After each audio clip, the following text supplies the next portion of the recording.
Alrighty. Who would like to recap? I will roll a dice if I must. Roll it. Do it. Roll it. Roll that beautiful beam footage. I landed on Sally. Oh, okay. So for the second time in a row. You can. If you would like to name someone to do it in your place, I am happy to do. I am happy to do. So, last time the two groups had just come back together after splitting up. Courage and Elandra had stayed in the manor of the Baron and the Baroness to investigate some of these mysterious disappearances and also sort of suss out the misgivings that we had about the Baron's whole deal. And were wildly productive, found this scary child. Meanwhile, Team Walkabout, which was Lucian, Callow, and Beatrix, found Blinsky, found this plot against Irina that was somehow being done through Blinsky, who was making a doll that looked exactly like her on the orders of the head of security of the town. We all come back together. We all make a decision that, first of all, we really need to protect Irina and Ismark. They should stay with us. And secondly, that we need to go talk to Milo, who was the caregiver of the graveyard, to see if he has any insight into the disappearance of the priest or the disappearance of St. Andrew's bones. So we all start walking that direction. And we initially try the western gate, which is pretty close to the church, to see if the guards on that gate who know the chief of security and who are investigating some disappearances in the town might be able to help. But they are not there. They are not on duty. So we turn around, we start walking back toward the church, and we happen to see Milo, who, under very little questioning, caves and admits that he, in fact, stole St. Andrew's bones and gave them to the coffin maker Hendrik in exchange for some money because he has many siblings who he needs to take care of, and he's very poor. Immediately upon hearing this, Beatrix leads a charge to the coffin maker shop, in spite of perhaps calmer and wiser souls cautioning her that maybe we should go back to the inn and have dinner before we do this. We walk up to the coffin shop. Callow casts a disguising spell on himself so that he can pretend to be little Yeska, and manages to trick Hendrik into opening the door. The rest of us basically force our way inside. Hendrik very quickly confesses that he did, in fact, take St. Andrew's bones and has them in the house under the orders of a local nobleman, someone who we had not met before and whose name does not jump off the top of my head, along with 6 crates labeled junk, or perhaps yunk, Vasily. We recover the bones with relative ease, and once we decide to start checking out the crates labeled junk, Beatrix starts to pry one open with a crowbar, a hissing sound emanates, and we fade to black. Literally. We're rolling in a shift, but I have a follow-up question for y'all. I was looking at Jamie's notes, and then they got deleted in front of my eyes, and I was like, "What? Where did these go?" So I hope they're still in there. It said it was you doing it. Okay. Did anyone besides Courage talk to Rictavio and Danica? I had it that she went over to them, and I know that Callow wasn't with them. Beatrix, okay. I was there, yeah. Okay. So Rictavio knows who you and Courage now. All right. Anything anyone wanted to add? Nope. All Is right. Elandra still a rat, or did she turn back? I turned back. She turned back. I thought one of us might get away. Handed Beatrix the crowbar. Yes. Elandra could get away and start a whole new party. Yep. That happened on the Tom TP King my birthday year. Okie dokie. How do I do it? Like this. We roll initiative. I don't yeah. know. Is it helpful? Is it more helpful, Emily, if we actually roll initiative through alchemy? Rather It is. than, That would be really great. So we just click the initiative. Yeah, just click. Should. I did click it, but nothing happened. Yeah, nothing happens. So you won't see it, but top right, if you click Oh. on encounter, you'll see that it's going to start putting us into order. Oh, I see. Okay. And I'm now officially shitting a brick. Vampires. Am I really first? I haven't rolled for Ismark and Arena yet because I haven't figured out. Okay.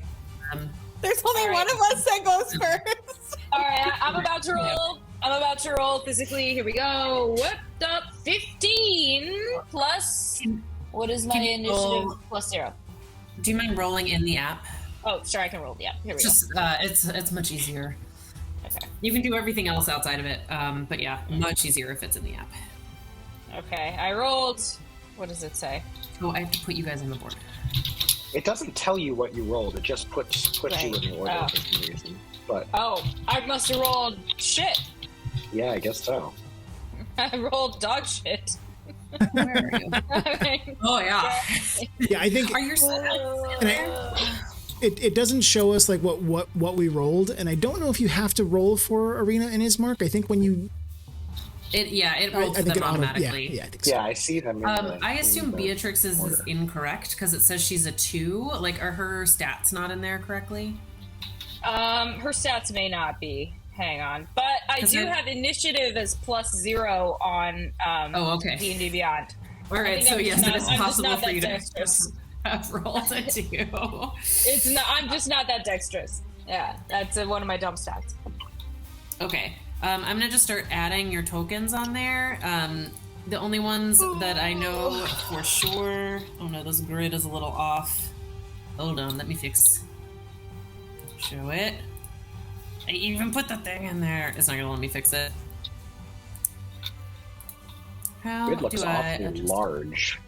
Yeah, it's too big. It's funny because I counted the squares beforehand, and I was like, okay, this is perfect. I have it perfectly lined up, but I was having a lot of alchemy problems. I don't know, like I guess maybe from the size of the furniture and stuff, those could be 5-foot squares. That's true. You know what? I don't hate that for this actually, and I think it's going to be too hard and time consuming for me to try to fix it. So. Okay, I just see blue. I see a tree. I'm still Scroll out. Oh yeah. Scroll out. It's yeah. Drag the window there, Okay, scroll out. or just drag the window down. It's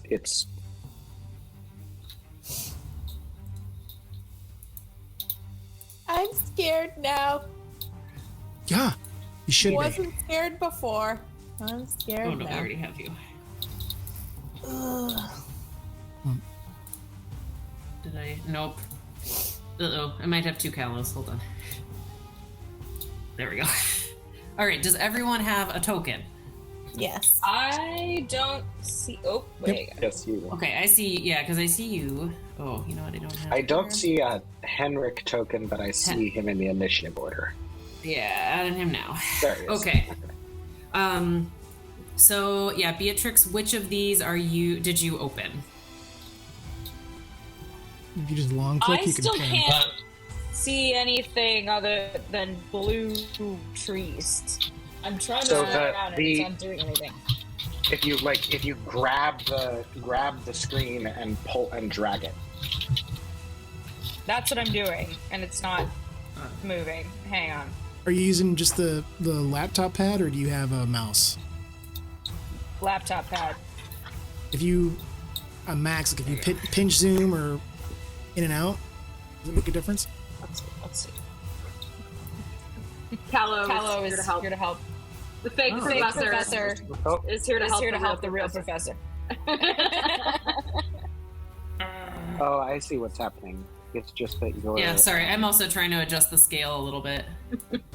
your alchemy is like really slow. It's like There we go. Okay. every time I do something, it takes like Nice job, Emily. a second. Thank you. Oh, there we go. Okay. All right, I think we're good. No, it's really small. Yeah, it's because I was adjusting the scale as we went, but I think we're good now. All right, I think we're good. I think we're Yep. good. It's just I love really it. We're all small. outside. Let's run, folks.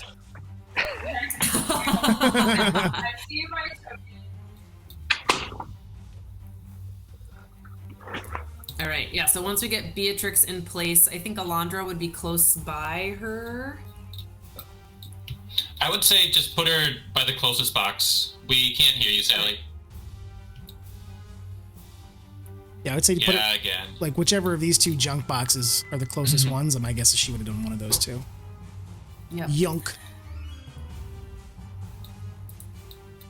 Bad news, Jamie. Uh-oh. Yeah. Emily, do you want us to try to use the squares that we see? In Like the theory, grid that we see? yes, but I can't seem to get the grid to snap. Like, I can't see the grid If even you- whenever... Yeah, if we're using the grid on the map and not the grid from Alchemy, which is fine, I'd say we could just hide the Alchemy grid, and then you can use Shift when you're moving characters around to ignore the Alchemy grid and use the map grid. Okay, great. Let's use the map grid, because I think I've got the sizing correct now for tokens, but I can't see... It won't show me the Alchemy grid, even when I click show and I make its opacity, like, all the way. It's, Yeah, I'm I not had to seeing restart the Alchemy, Alchemy like, grid at 4 all. times. Yeah, I turned it off, Okay. I think. I only see one grid. It's probably it's the Yeah, one. which is on the... There we go. Nice. She's in this space. Okay. And let's see. He is back here by the door. And I think we just need Arena and Ismark in set. Yep. I'm just putting Lucian next to a window for no reason. It's just No. none at all. You run, you die. All right, sure. Ismark could be up there. Did I take your spots, Tom? No, you're fine. Okay. All right. And all the stuff that's on the floor is like actually on the floor. So that's all the stacks of wood and stuff.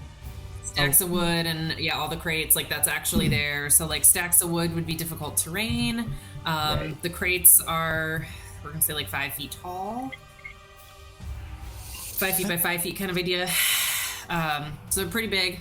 So you hear a like, and a vampire spawn. I don't know for sure that you would know that you all would know this, like that's a vampire spawn, but if you have experience with them, pops out. Something clearly undead comes out of this crate as Beatrix pries it open. And you hear scratching from inside the other crates that are also labeled Yunk. Yeah, does Elandra want to maybe be over here instead? Fair. Instead of where you're at? Yeah, I feel like you probably wouldn't have gone around the corner. Yeah, just because there's other boxes over there that you might hear scratching from. All right. That say Yunk. Yeah, I was imagining you where you are now. Okay. All right. When you say clearly undead, Mhm. what does that mean? Like it's a skeleton?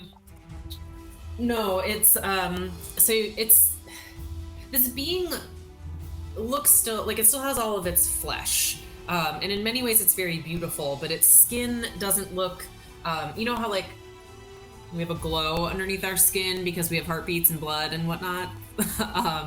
This is clearly missing that.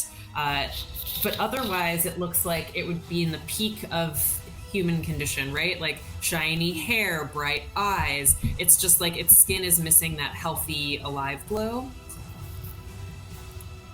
Oh, nice. Yeah. But yeah, it looks strong. I will tell you that. Lucian's gonna look out the so- window.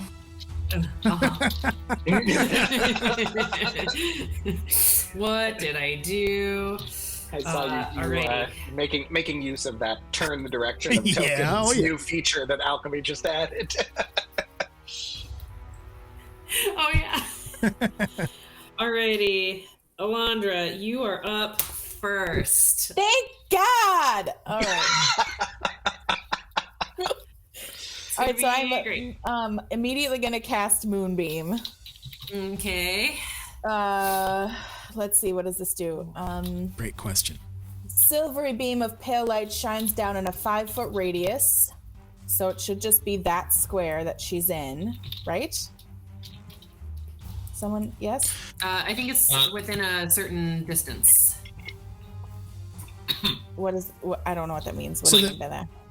So it's a 5-foot radius circle, but you can put it anywhere you want it. So technically, you could put it like right on top of her. Hit Sally. Yeah. I mean, you could put it Beatrix. I'm gonna try to give you a moonbeam. Okay. That you can move around. Give me just a moment.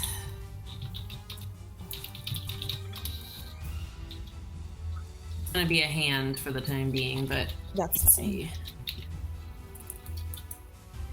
So when a creature enters this area for the first time on a turn, it's engulfed in ghostly flames that cause searing pain, must make a Constitution saving throw, it takes 2d10 radiant damage on a failed save, or half as much damage on a successful one. Let's see. I'm sorry, I'm trying to make it to where you can move it. Mm-hmm. I feel like there's a way to do this. This is what I should have done in advance. If you right click on if you right click on the NPC, not the token on the board, but right click on the NPC, is there any option there for share or? Oh, share. Yeah, good call. Okay, there you go. So Elandra, I think you should be able to control like where it goes. And you could also adjust its size, so it should be taking up 4 squares if it's a 5-foot radius. I don't know how to adjust it. So I can do that. Okay. Yeah, that's. You may have to remove and re-add the token after you modify the size. Okay, so it's technically a large or a huge. Yeah. Large. I think large works. I think large is 10 by 10. It is. There you go. That looks right. I wish I could make it more opaque, but I'll work on that between the things. Suck it, vampire. Elandra calls down the red hand of God. Slaps the vampire to the ground. And it does, I think as long as as I can keep concentrating, the beam can stay there. And I can move it around every turn, every one of my turns. And it says each time this vampire would turn in the beam, it gets hurt by the light. All right, yeah, and that's radiant damage. This isn't something we've been tracking much before, but for the purpose of this fight, when you do damage, especially if you're not rolling in alchemy, please let me know what kind of damage it is. It does matter. Did I miss anything? No, you did great. Okay. Nailed Okay, it. so you Elandra casts Moonbeam. You still have a movement if you wanted to move further back. I don't know if that affects Moonbeam. It doesn't. So it has a range of up to 120 feet. Okay. So as long as you're concentrating and you don't lose concentration, you can move. It does say too, when I cast this using a spell slot of 3rd level or higher, the damage increases by 1d10. I don't think I can do that. We're not 3rd level. Yeah, you don't have. We don't have any 3rd level spells yet, I don't think. So I will move here. I think I'm just gonna block people. Elandra just keeps backing up and literally trips over Callow. Is right at her knees. Yeah, let's get the fuck out of here. She pushes Ismark forward. Prove your worth. Yeah, speaking of that, should I go in front of him to protect him? I don't know. Sure. It's up to you. You also, you do still have your bonus action in case you wanted to wild shape. Good call. Just as an option at some point. I don't know if I can keep Moonbeam going if I wild shape. Yep. You can. You certainly can. So it's a concentration That's spell. the fun thing about your Unless you take damage of some kind or choose to cast another spell that requires concentration, you can keep that up while doing other things. As long as it doesn't require concentration or you don't lose it by getting injured and failing a roll, you can keep it up and do other stuff. I don't know now if there's a wild shape that's like good against vampires. Ugh. We'll start here. See what happens. All right. Great job. Next up, vampire spawn. So it has to make a Constitution saving throw. Oh no, I can do this in game. Right, we're doing it in game. Bam, we're playing. Great. Skills. I'm trying to do this so you all can see it. And go. Oh no. That's a fail. I think it's a fail. That's a failure. 14? Yep. All right, it fails. So it's going to how take much damage does it take? 2d10? 2d10 radiant. 2d10 radiant damage. All right, hit it up. Oh, me. Yep. Yeah.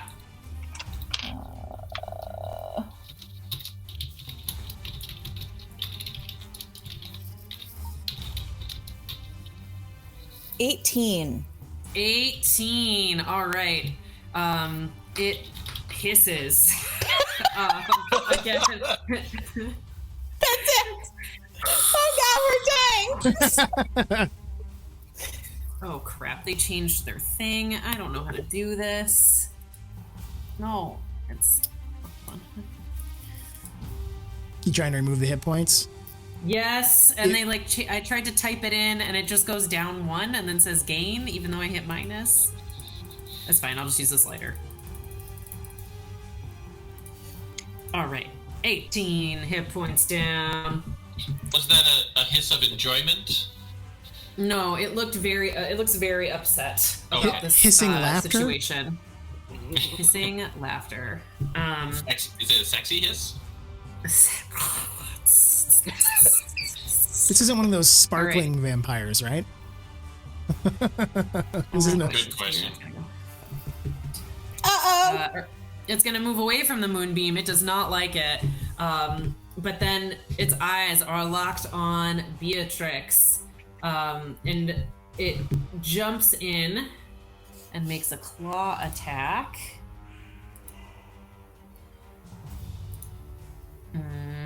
We roll in. Holy crap! Holy shitballs. Why did it do that? Hold on. I don't think it rolled. Wait, what are all those rolls? That's perfect. Oh, yep, it did. It was a 24 to attack for 8 damage.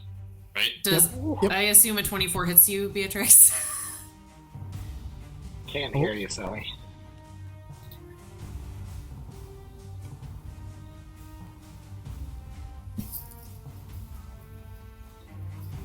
Yeah, that's cool. So it looks like they have +6 on attacks, and then 2d4 plus 3 damage. So it's actually, don't take the 8 damage. So it slashes out at you and then brings its arm around and grapples you. So you are now grappled, Beatrix. And you realize that this vampiress looks, you might say, a little hungry. And she reaches in to try to bite you. I need to mute myself. No, it's great. I love it. Oh, No muting. oh shit. So shit. 22, which I assume hits you. Sally, we still can't hear you. I know what you're saying, though. And I assume she's saying, "Oh shit, oh shit." Yeah.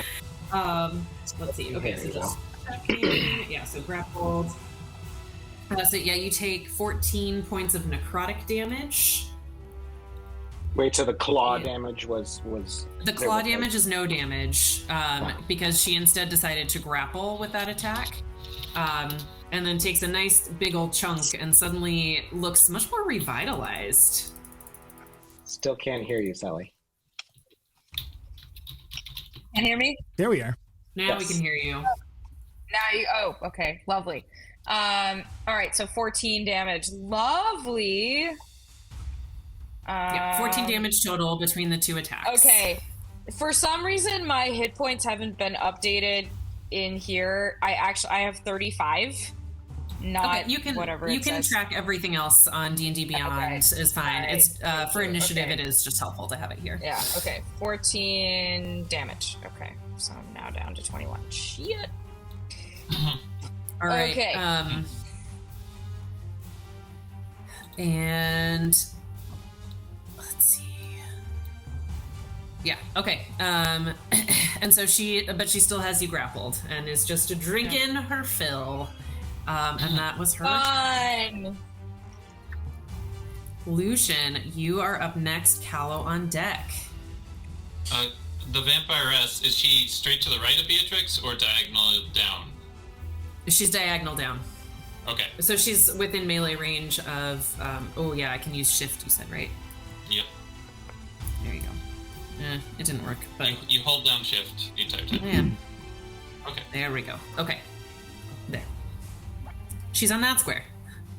Perfect. All right, Lucian.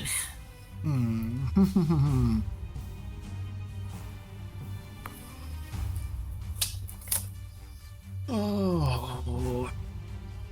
Quick question, point of order, actually. Yes, please. I had never reset this. So when we did all the stuff in the parsonage, I had used suggestion and chose a spell slot, but did we have like a short rest between then and now? When we were at the inn reading books, would that count? Sure, yeah, you had dinner. Okay. I'm good. If anyone else wants to add the effects of a short rest, it's kind of important. Warlocks get their spell slots back at short rest. So I only have two of them at any point in time, so it's a very important 50% reduction here. So to start off,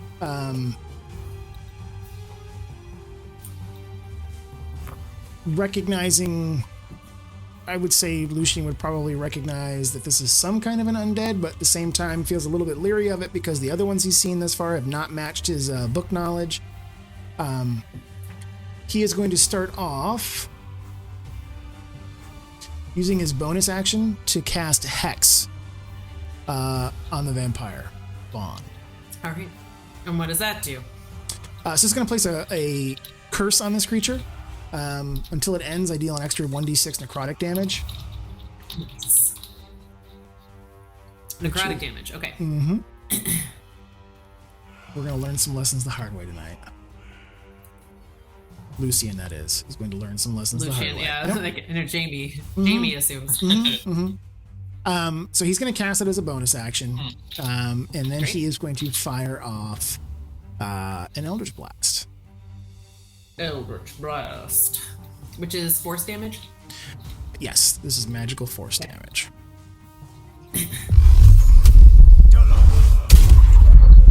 That is probably not going to hit with a 10.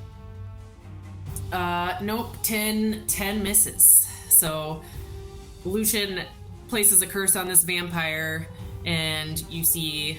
Would you like to describe it, Jaime? So it looks like...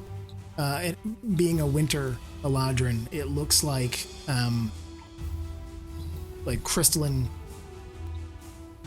almost like snowflakes begin to kind of settle on the vampire's skin, turning it even grayer than it may already be.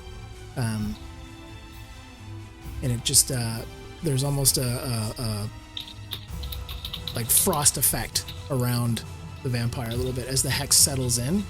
But as he fires, he realized, kind of trying to lean past Callow, firing over the stacks of wood, being jostled a little bit by the eagerness of the other fighters around him. His Eldritch Blast goes wide. All right. Is that everything you'd like to do with your turn? Yeah. That's it. That's gonna be it. Callow, you are up, followed by Irina. I'm on deck. All right. So this crate that is just diagonally to the right of the vampire there, that is not one that is labeled junk, correct? Is not one that is labeled junk. Okay. So Callow is going to pull what looks like a large blunt syringe out of his pack and push the plunger in, and a very strong stream of liquid comes out of it and hits the like the point where that crate is sitting on the floor, and immediately this crate is catapulted Cool. right into that vampire spawn. So the vampire spawn needs to make a dexterity saving throw. All right. And needs to beat a 15.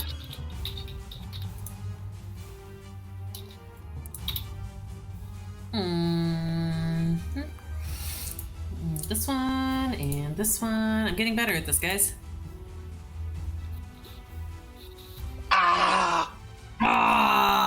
God. Turns out they're really dexterous.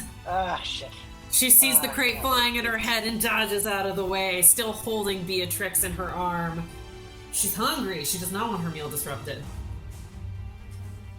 So, okay, if the object would strike a creature, that creature must make a dexterity saving throw. On a failed save, the object strikes the target and stops moving. When the object strikes something, the object and what it strikes each take 3d8 bludgeoning damage. That seems to imply...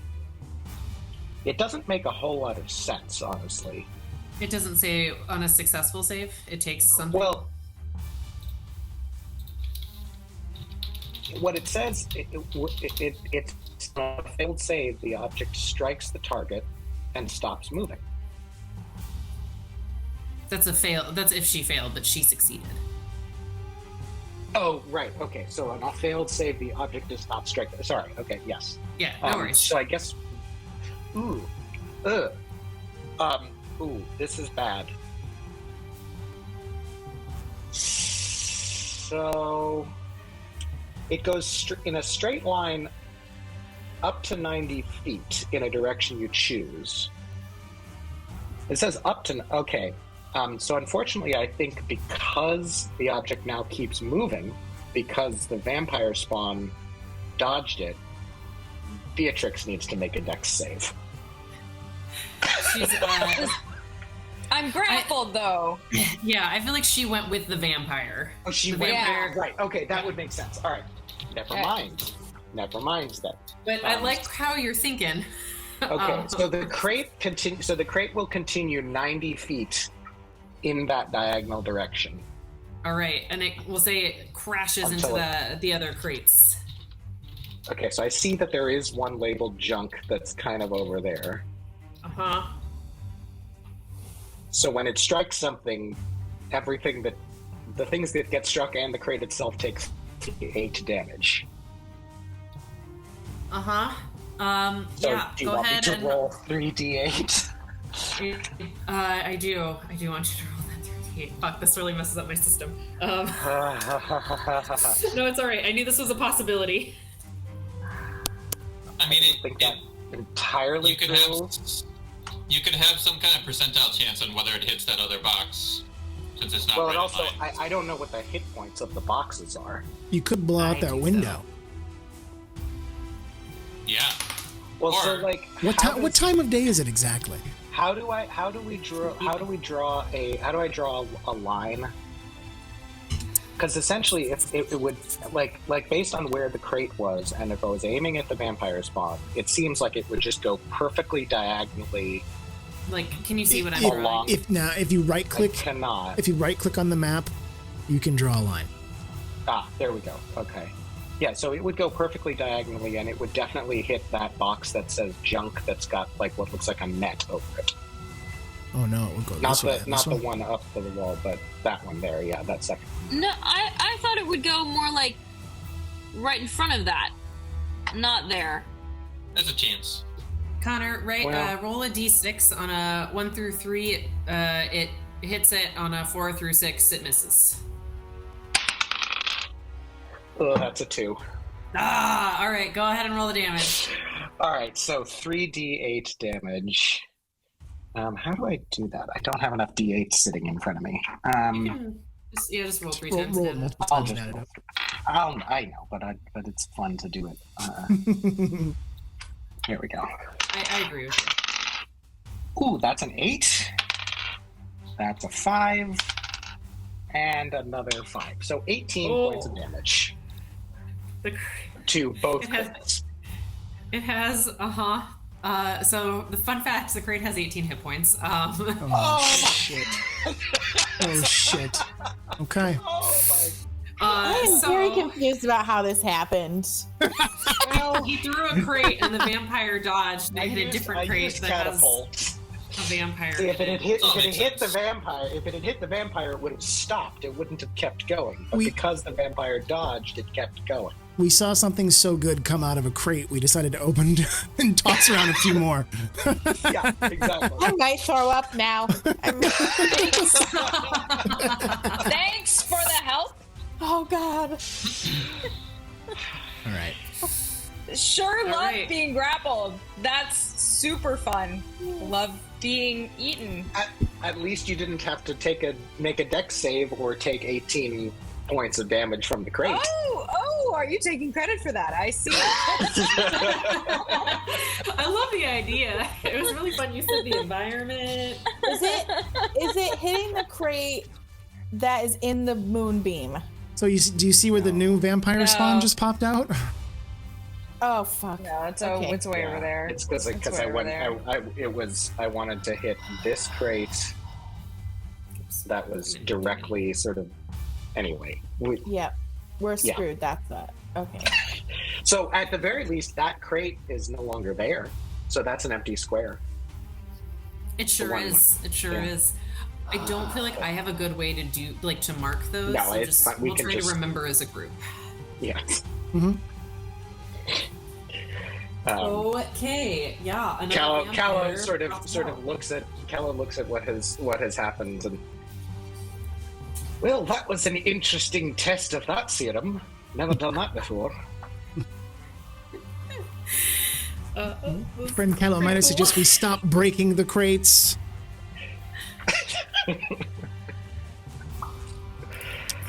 All right, that's my turn. All right. Great job. So next up is new vampire. New vampire. Let's see. How much movement do we have? Vampire. 30 feet. Nope. Doesn't want to go there. 5, 10, 15, 20, 20. Yep. Runs over and is gonna try to grapple Elandra. Did it run past me? Can I do an attack of opportunity? You can, because you're grappled. I think it's fine, actually. I don't think that affects. I think it's only when it leaves your area. If it leaves your space, that's right. It's not if it comes into it, it's if it leaves. Like the other one earlier very intentionally moved around you. Did not leave your space. Okay. So moved over to the... Can I ping it? It's not letting me ping. Can I fix that? All right. Is it leaving my space now? No, it's like between you and Elandra. There. So it moved there to there, if that makes sense. Okay. So it didn't leave my space. All right. It did not leave your space. Tom, were you going to ask me something else before that? Could also wonder if having the box it was in smashed either hurt it or left it prone.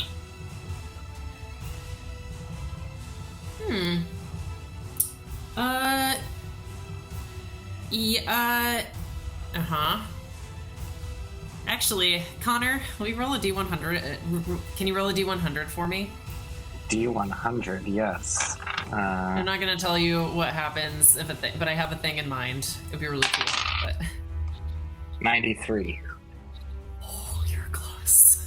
Oh no. Really close. It's fine. It looks a little scratched up, but is fine. As it runs over, because it was trying to claw its way out. So it's not like surprised. All right, Elandra, it is going to try to grapple you.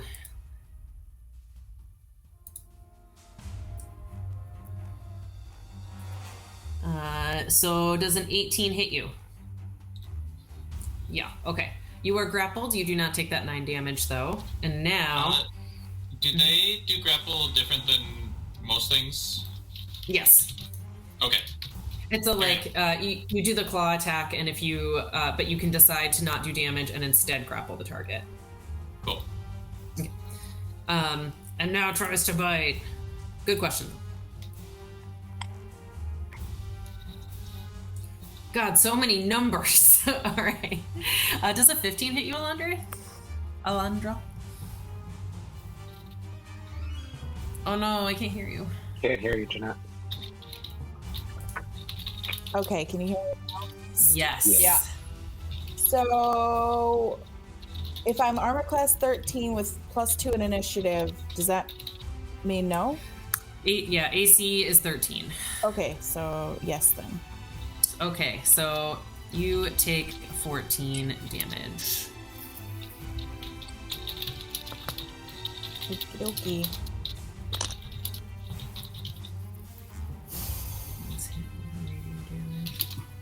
Am I turning into a vampire too?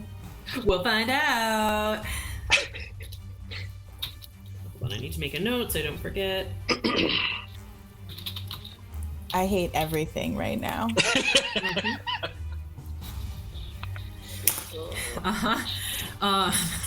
I can't even defend myself. Like, that seems so dumb. So I will tell you on your turn what grapple means, because I think that this is important. This is confusing. It just means your speed is 0, so you can still attack.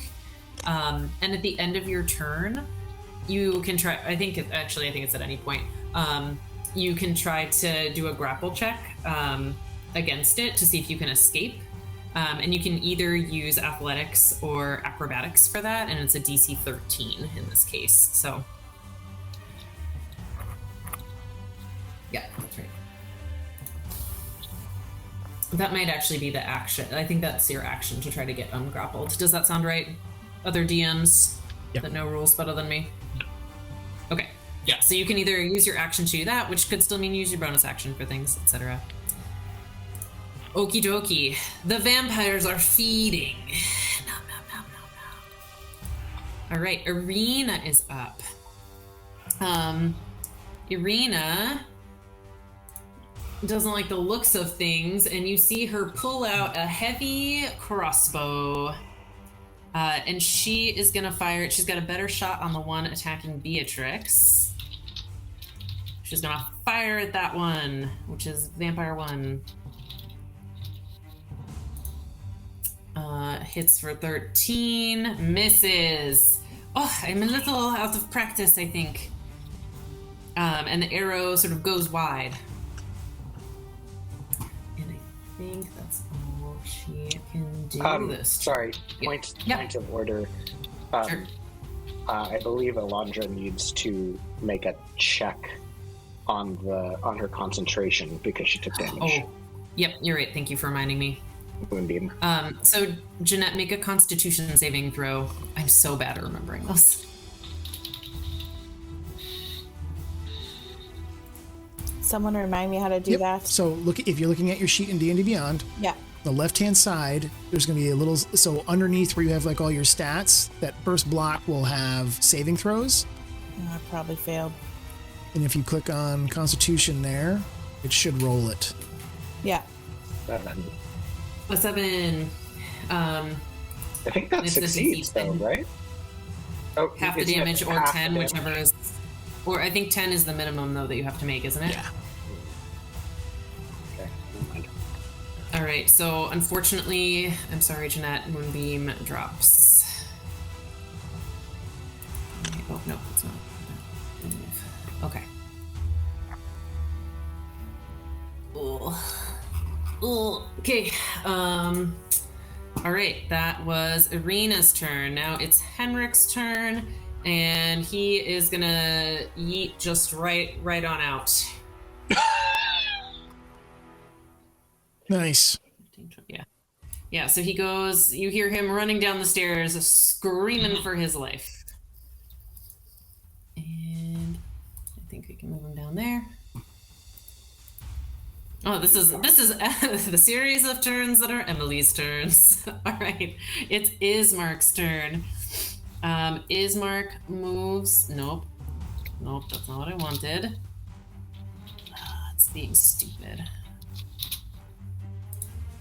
Okay, does that help? Yes, I think so. Play. Usually it like auto lets me play people, but it's okay. There we go. Ismark moves up and is also gonna attack this vampire that's going after Beatrix.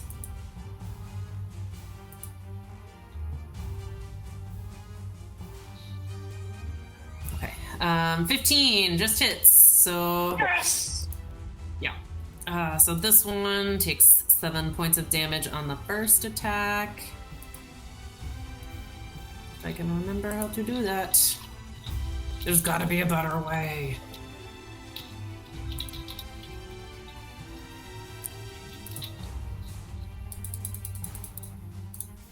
Okay. And then he's going to make a second attack against her with his longsword. Swish, swish.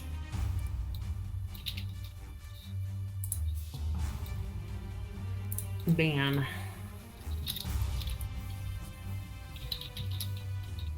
16 for another 7 damage. Ismark walks somewhat confidently up, and he clearly knows what y'all are dealing with, and you hear him say, vampires. And stabs his sword into her twice for another 7 points of damage. Great job, Ismark. Yay, Ismark! Beatrix' crush just got a little bit more intense. She's been kind of like avoiding him because she doesn't want to betray her crush, but she's definitely a little bit red in the face. I love it. Anyway, Speaking of Beatrix, she's up, followed by she's Courage. up. Wait, how does She's that up. work? Okay. I have Courage Yeah, how does that as work? initiative 5 and okay, we're swapping you. Sorry. Yeah, There you go. swap Courage, us. you're up. Have Courage go next. Yeah. And then Beatrix, you're on deck. Oh, this changes everything. Oh, did you want it to go the other way? We can. No, it's fine. It's fine. Okay. It's good. Courage will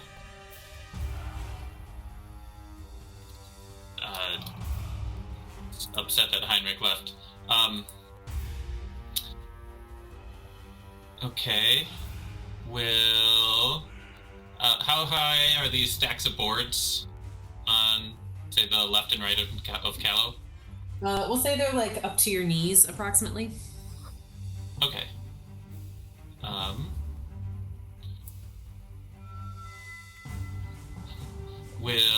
Would you call them rough terrain? I would call them rough terrain. Okay. Then we'll just move up 3 stacks to be, I think I could go 1, 2, 3 for 30 feet of movement. And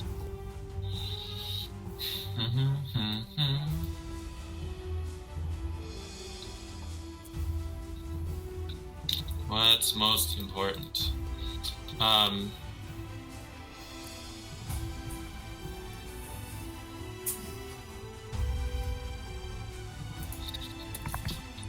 So, Ismark, is there a trick to kill them?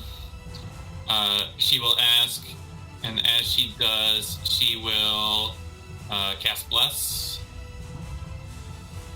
Ooh, okay. On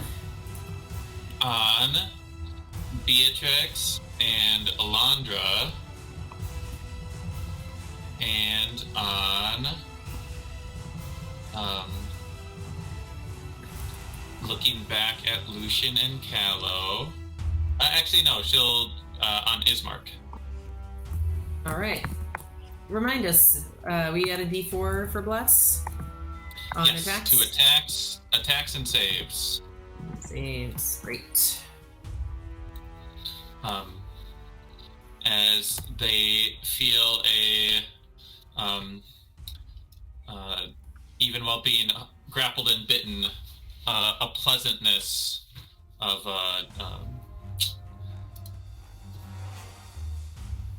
just a bit of sun on their face. Smell of wheat rolling through the coffin maker's shop.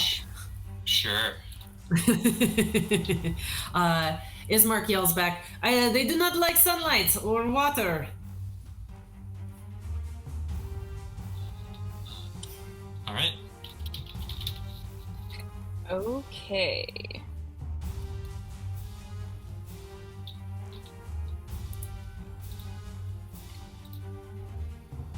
Yep, Beatrix, you are up. Elandra. Oh, sorry, did you want to do anything else, Courage? No. Okay, yeah. Beatrix, you're up. Elandra, you're on deck. Okay. Beatrix is going to she's gonna get her glaive going, and I don't think she's gonna bother to try to break the grapple. She's just gonna go to town with her glaive and hope that puts an end to things. Because this bitch is now down 14 points, so hopefully she can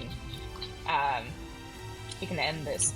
So here we go. She's gonna attack with her glaive, and she's gonna do attack roll 13 plus 6 plus 4. That's definitely gonna do it. That's a 23. So that should hit. Hits. Yeah, that should hit. And the damage is gonna be 1d10 plus 4. Let me grab my d10.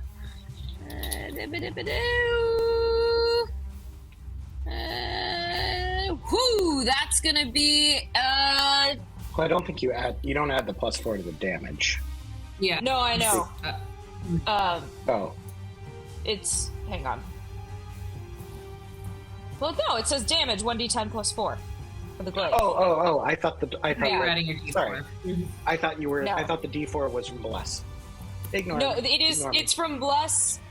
You get a D4 from Bless for the attack roll. For the attack roll. And then the damage. Yeah. Then I also get. So that I rolled a 7.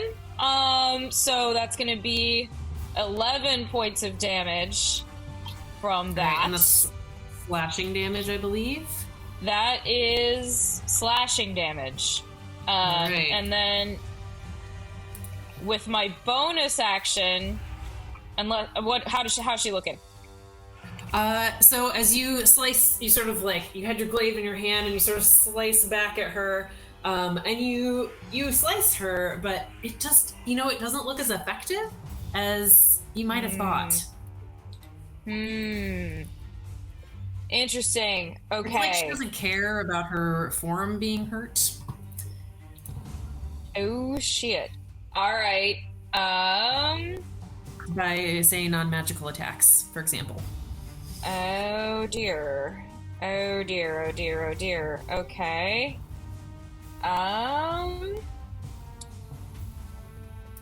So you still damaged her. It just didn't do as much as you. It didn't do as much as I hoped. Okay. All right.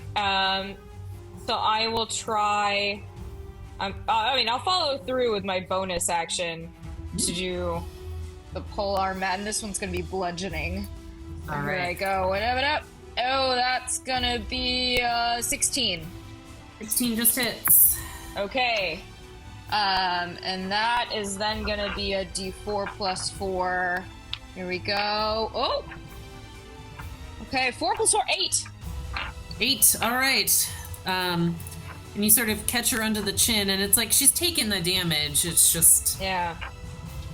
she's not dead. Okay. You know how it goes. Yeah. Yeah, but great job. Alright. I'm gonna go feed the dog really quick. All right. So Beatrix is remaining grappled. Elandra, you are up, and then it will be followed by the vampire that is biting Beatrix. And then Lucian, sorry.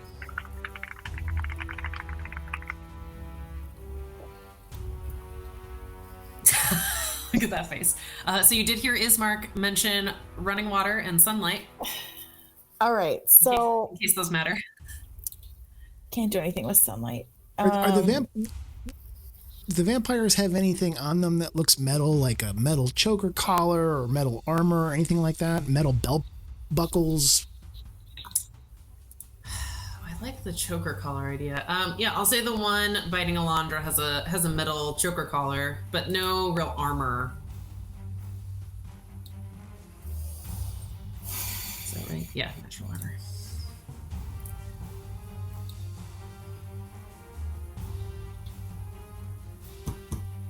Okay, so I have a couple options I'm thinking about. Mm-hmm. I have the heat metal. I can cast heat metal, or I can cast Moonbeam again, or I can throw holy water, or I can wild shape. I think you can wild shape and those things, which is not the worst idea. I believe I'm probably gonna wild shape into a dire wolf because they have a high question number for the DM about that wild shape. If she were to wild shape into a much smaller shape, would that effectively break the grapple? Because it would. Like, can't hold on to a much smaller thing. Yeah, exactly. Okay, just an idea. Just an idea. You don't have to. Yeah. Don't have to do it. Just an idea. It's a great idea, but like a rat has their hit points is 1. It's just well, it would get you out of the grapple. It would. Yeah. And alternatively, if you became a much bigger creature, like a dire wolf, for example, I think she would also have to let go. I'm trying to decide. I would let you make a free check with advantage. It wouldn't take your action to see if she could hold on to you or not. Okay. With the new shape's strength. If you went the bigger form way. Mm-hmm. So, but if you'd like to do something like throw holy water or cast a moonbeam again first, you're also welcome to do that. Okay, so if I throw water, I just want to see the distance of these things. I should have done that. She's holding you. I just don't know if the holy water could potentially hit both. No? Since they're next to each other? They are next to each other. That's not bad. I'm checking. I'm looking at it now. 2d6 radiant damage. I'd allow it. This is a tough fight.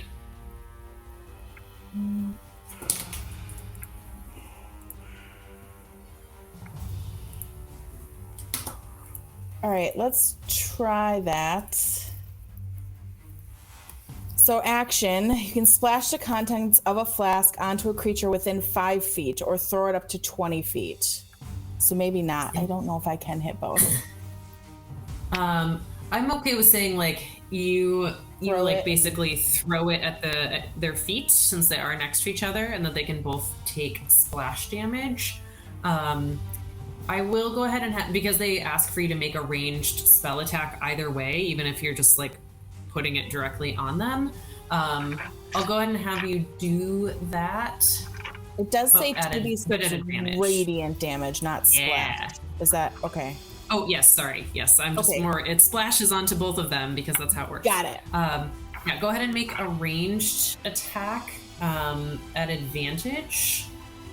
I don't know. Is that a dex check, basically? I don't know. I think it would be. I feel okay about that. Does that sound good? Yeah. Go ahead and make a dex check. Well, or doesn't she just roll the d20 and add her spell attack modifier? Oh. It's not. She's not really doing a spell though. She's using. Oh, I thought you said a ranged spell attack. It's just a good question, Jamie. It's a ranged attack. I know, right? Jamie, we can talk about that if that's something you're interested in doing. I mean, I would prefer that if it's just the vampire that's grappling me. That would be pretty epic. It would be epic. Would you prefer to do that? Yes, I would. Okay. So I'll tell you, I think it's going to be easier to hit both vampires with this because right now this vampire is clamped onto your neck, and you're going to have to make a strength check against the vampire in order to shove the holy water into its mouth. And as I recall, you're not super strong, and punching would be a strength check as opposed to a dex check in this case. So let's just stick with the original plan. I think I like the visual of that, but I think it's gonna be much harder to do. Okay.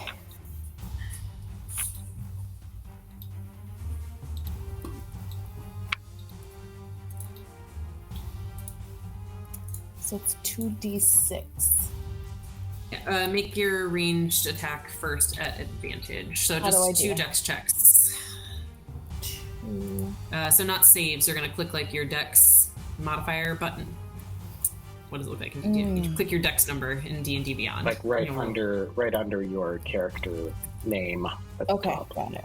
Where it has dexterity. And I do this twice? Do it twice. Remember, you also have bless. There you go. 19. Oh, nice. There we go. Yeah. 19. That's it. Right. That's what we wanted. Elandra pulls this vial of holy water out of her pocket and smashes it at the floor, and the holy water goes spraying onto both vampires. Roll that 2d6 radiant. 7 on the first one. Do I do it twice for both, or just keep that for both? I think let's do it for both, or keep it for both. Which one? Sorry, we'll use the 7 for both of them, since it's like one attack, technically. And trust me, this was better than you know. Or maybe, I don't know, some of you could guess. Mm-hmm. But great job. So they do not like the holy water. It sizzles against their skin, and you see like burned patches where it has landed. All right, so now I am going to wild shape as my bonus action. Nice. Into a direwolf. Yeah.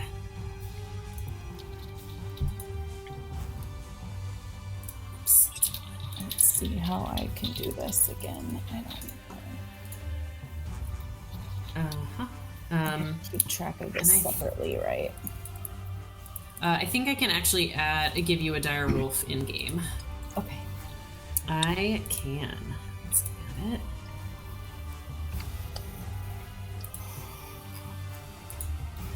I gotta restore its hit points real quick. You guys killed it in a previous thing.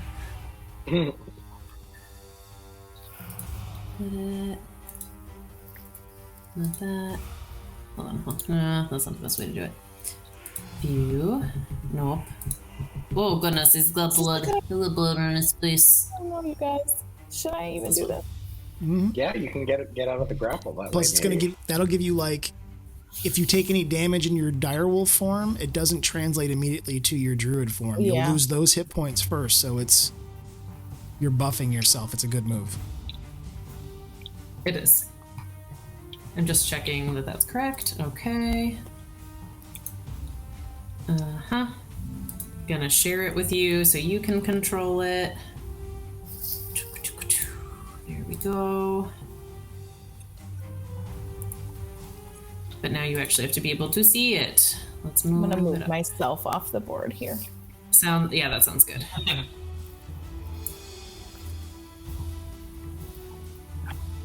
Can I change its initiative? I don't think I can. It will still go at your initiative. We'll leave it where it is, but okay. And you need a token. It's big. Suddenly there's a huge direwolf in here. Jesus. Yeah, that takes up a little bit of room. Am I hitting the ceiling? How tall are they? Do you know? Let's see. It's as big as a horse. I would say you're not quite All right. hitting the ceiling, but like, yeah, you're big. It's not. You couldn't stand on your back legs. I'm not gonna fall through the floor. You're not gonna fall through. Well, Okay. Probably. Who could say? Roll for structural integrity. How good of a job has Henrik done on this place? All right. Okay. That's all I can do, right? Yeah. Does the Excellent. vampire have to Can I strength move? check or something to see if it can hold on to herself? So yeah, Jeanette, go ahead and make an athletics or acrobatics, whichever you prefer. Check with advantage against this vampire to see if you break the grapple. And using the direwolf stats. Using the direwolf stats. Oh. DC is How do I 13. switch that? So the direwolf has a +3 to strength or a +2 to dex. So you're probably gonna want to go athletics. Yeah, I would do athletics. So Which makes more just sense. roll a D if you do a D20 and then just add 3. Thanks. Mhm. Sorry, guys. What's okay? You're good. You're doing great. 9. Ugh. You're still blessed. Add that. Roll a D4. Doesn't help you. Oh, it doesn't? Oh, you're right. It's not except that she gets to add 3 to that. Oh, 9 total. You're right. It's not because it's not a saving throw. Yep. Okay. The vampire is very surprised by what has happened and is no longer biting you, but is on your back, effectively. Can I move? Still. You can. Yes. All right, how far? Not can I if No, she's grappled. she's grappled. Oh, you're right. She's grappled. You cannot move. I'm just kidding. That feels weird. I'm like That 3 does times feel the size weird. of this thing. Come on. I'll say you Well, have half wait. movement. No, she didn't roll. Did she roll with advantage? You said roll that check with advantage. I did say roll with advantage, and you're right. She did not. Roll again. Oh, so roll it again. Roll that again. Another D20. Another D20. Thank you, Connor. Yeah. Honestly. It doesn't matter. Right. No, because you have a plus, because the direwolf has a +3, +3. so that's a 10. A 10. It's a 10, but it's a DC 13 check. Ah, Thanks, guys. we're trying. really- We're It trying. feels weird that I I'm also like, that's dumb. Like, the vampire's riding you. You can basically move. Yes. It's fine. Makes sense to me. What'd you say? Yeah, it makes sense. Yeah, It's I got a think good she's gonna hold. come. She's got a good hold. Oh, I see. Like that she'd be dragging her down. She's very strong. I will also say it's gonna be pretty hard for you to move anyway. because you're so big.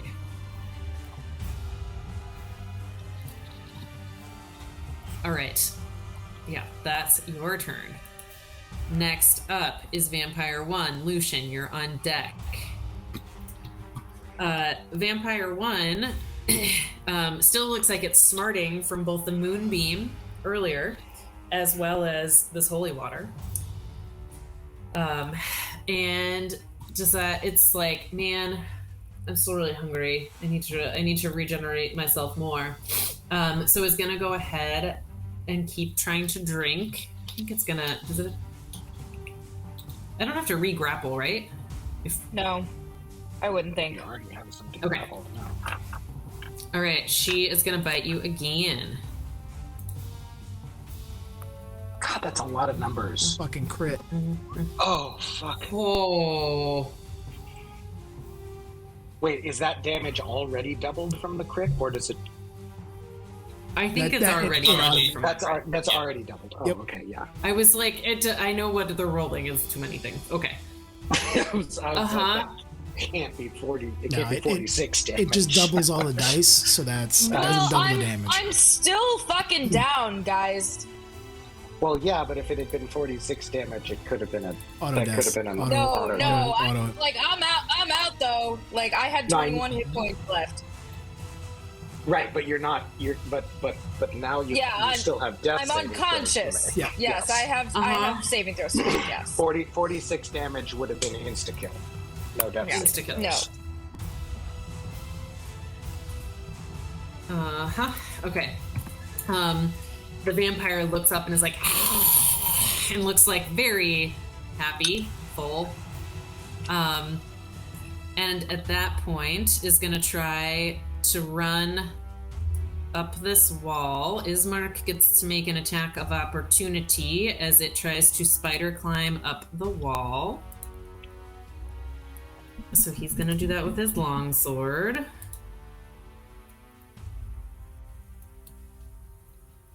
And he misses as the vampire hops up onto the wall, and is now effectively, I don't know how to do this, we'll put her kind of there. She's like up high on the wall. Ismark has a D4 on that. Oh, he sure does. Thank you for reminding me. I'm just gonna roll that because I don't know how to fix it. Oh my gosh, and he rolled a 4. He hits! He does 6 damage. Yes!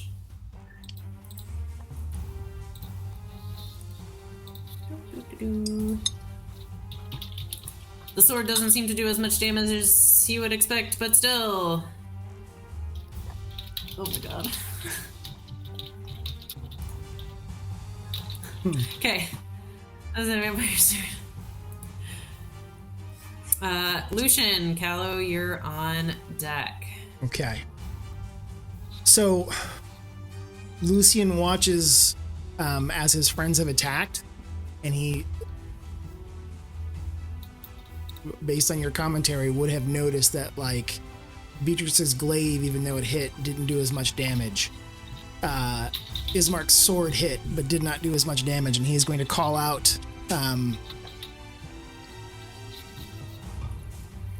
they seem partially immune to our weapons. We need to use magic if we're going to down them. But as Beatrix falls in kind of a puddle of her own blood, he starts to shake a little bit. And all of a sudden, it's as if his body just crumpled, like when Obi-Wan Kenobi gets struck down, his cloak just falls to the floor and there's nothing there. And that cloak suddenly pools into just a puddle of shadow, and rising up out of it comes this purple-skinned, almost iridescent, like small dragon scales on its skin. The arms slowly elongating, the fingers elongating into dragon-like claws, and on its back, 2 small, unfolded dragon wings. With a skeletal head, and as its eyes open, they flash green. And there's this swirling, shadowy cloak that surrounds him. And you hear Lucian whisper to himself, "Such gifts from my mistress." And he is like almost 6.5 feet tall now, super thin. Pretty dreadful looking. And he is going to lash out at the vampire that is spider climbing with Eldritch Blast. That's the same one that had his hex on it as well. Ooh, that's going to hit. So cool. Yes! Very nice. Very nice. So as that Eldritch Blast slams into the vampire spawn, I need it to make a wisdom check for me. Okay. This form of dread? DC 15. This is my form of dread. Nice. This is just a regular old check? It's a wisdom check. Just a check, yeah, not a saving throw. Let me just check here. It's a wisdom saving throw, excuse me. Wisdom saving throw. Fuck. Okay, so that is not going to work on that, but... Wait, so they're smart too? It's, apparently. They are really strong, guys. I'm just gonna, if you didn't already figure it out. But yeah. But I also have... Let me just do this as well here real quick, because I did hit it. I get a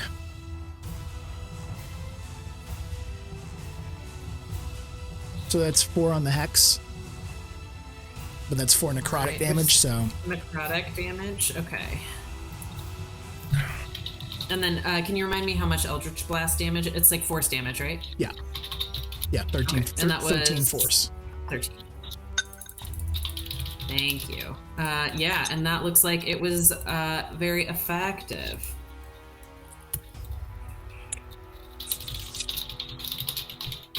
Thanks. Sorry, Tom is helping me fix something that I messed up. And Lucian's just going to move up atop these planks. All right.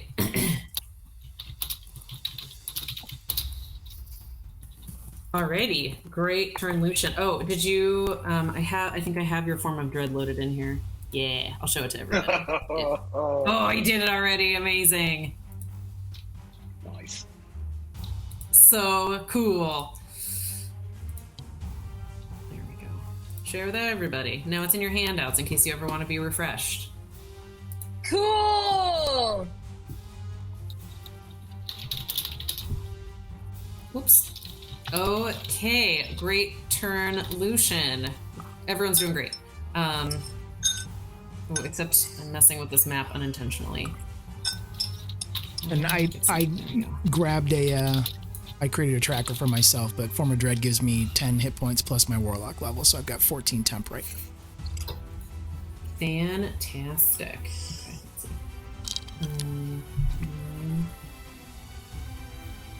Okay, so Tom, total of 19. Yes. Okay, thank you.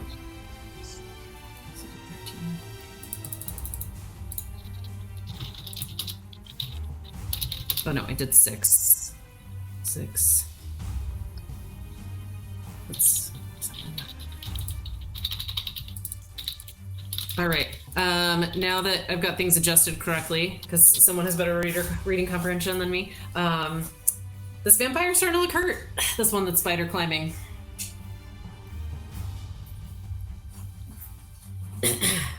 Great. Callow, you are up. All right. So Callow will step forward there. And seeing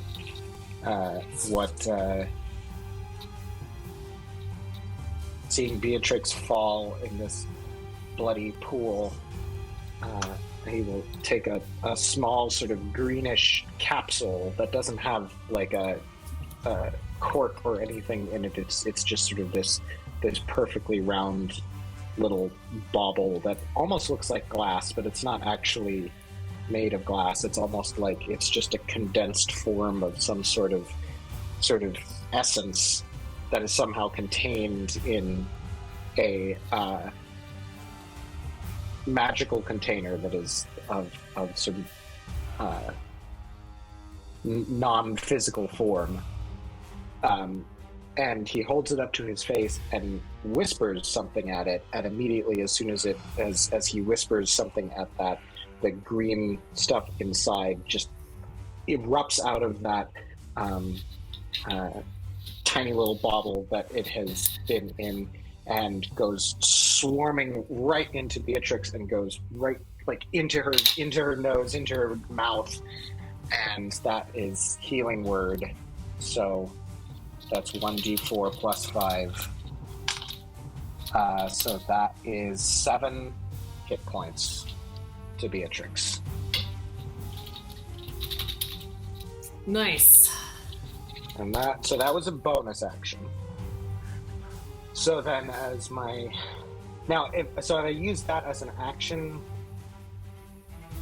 that means that I can't use a spell that requires a spell attack in the same turn, correct? It's a spell slot. You can use a cantrip. Oh, okay. All right. Okay. Either way, it's what I wanted to do. So then sort of in the same motion, he takes another vial out, uncorks it, and tosses it towards the vampire that's climbing up the wall. It is this just like absolutely awful looking noxious black vapor that flies straight at this vampire and sort of engulfs it. The vampire needs to make a Constitution save. Okie dokie. DC 15. It rolls. How does it roll? Damn it! Oh my god. It's too bad I'm not using real dice. Alright, well, so I guess nothing happens then. It doesn't take there's no half damage or anything. That's what cantrip was it? That was poison spray.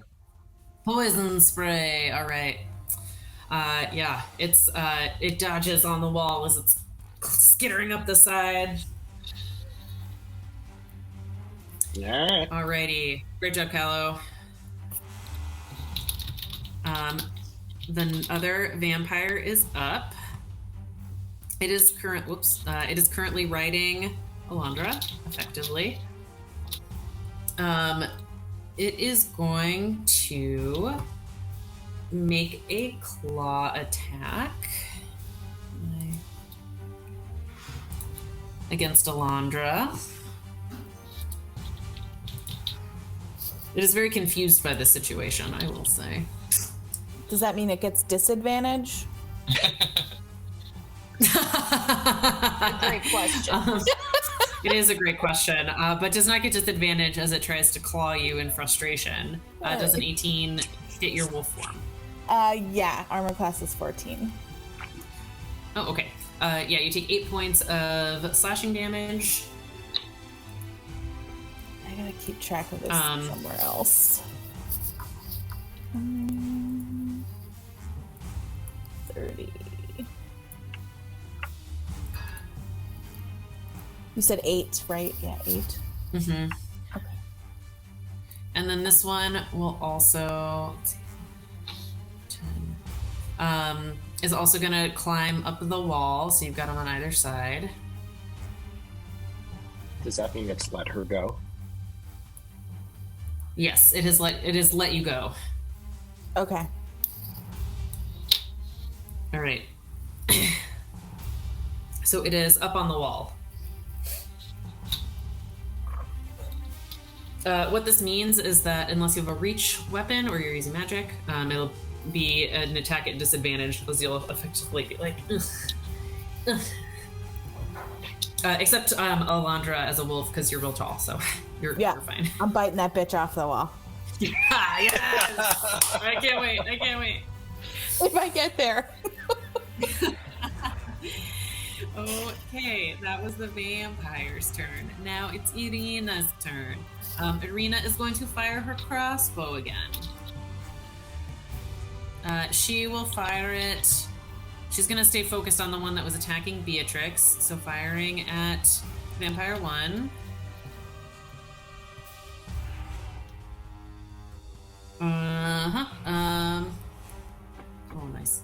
She is not blessed. This is Mark. Yeah. So she just misses again, and she's like, Drat, I knew I should have practiced more recently. So close.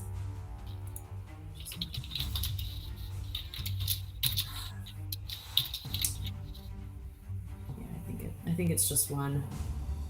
If sorry, I'm gonna have to ask. If a character has a multi-attack, but then it specifies in the text that it's making 2 like melee attacks, that does not mean it gets 2 attacks with its ranged weapon, right? That makes sense, I would say. I think up to you. Like, up to me. You know, this is a hard fight. She's gonna get another go at it. She hasn't hit one yet. Well, maybe we'll do it every other.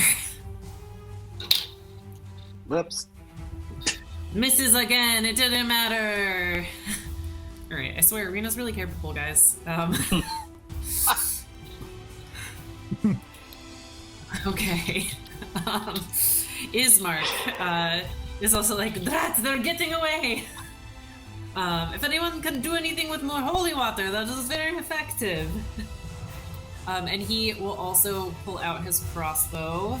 And we'll say that takes one of his attack actions. So he's going to do 1 attack also at Vampire 1. Jesus. Misses. My God, what's wrong with you, Alchemy? Okay. Does he have his did you include bless? I didn't, but it's not going to matter. Even if he rolled a +4, he would still miss. But thank you for the reminder. And he's going to run up and try to keep her close. All right, and Courage. You are up. Beatrix on deck. What about Heinrich?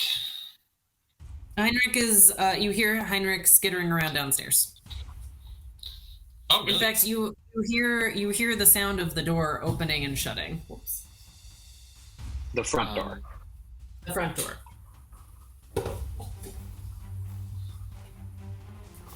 Sweet. Is the window behind Arena closed? Yeah. Probably. Okay. Courage will see that Beatrix is fine.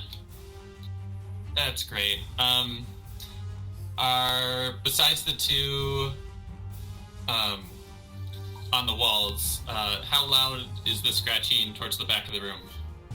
What a great question you ask, Tom. The crate, this crate, is getting, the scratching is quite loud, and you can see the wood is splintering rapidly. I can tell you about that one.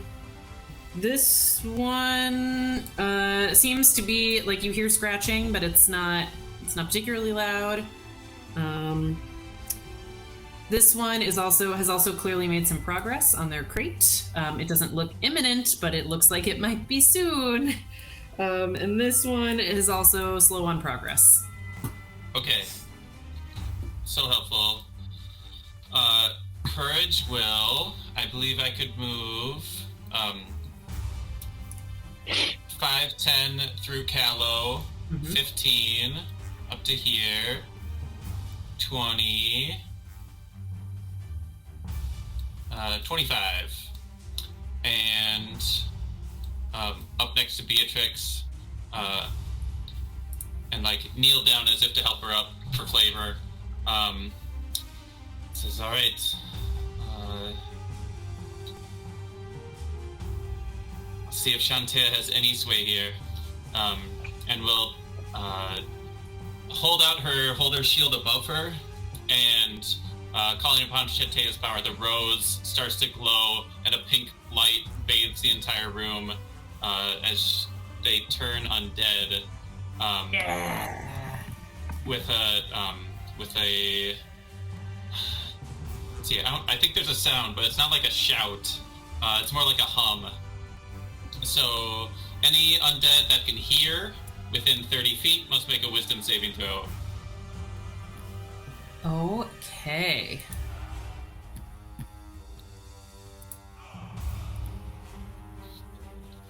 Come on, Alchemy. We can do it.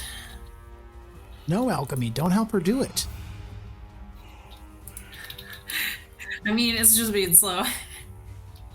What's the DC, Tom? 28. DC is 15. 15. This one, I think, just makes it. One saves, yeah. Uh-huh.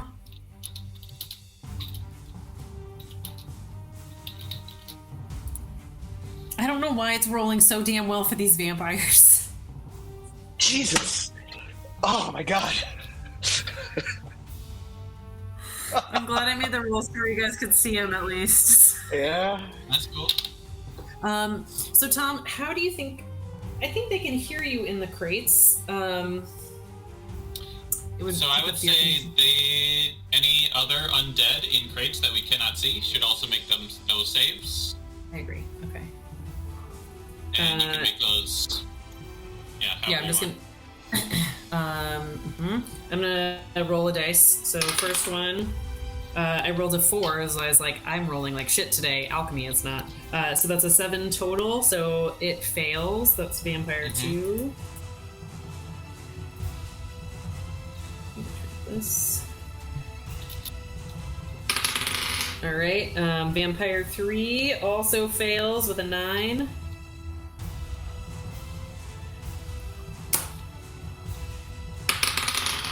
Vampire 4 succeeds with a 19.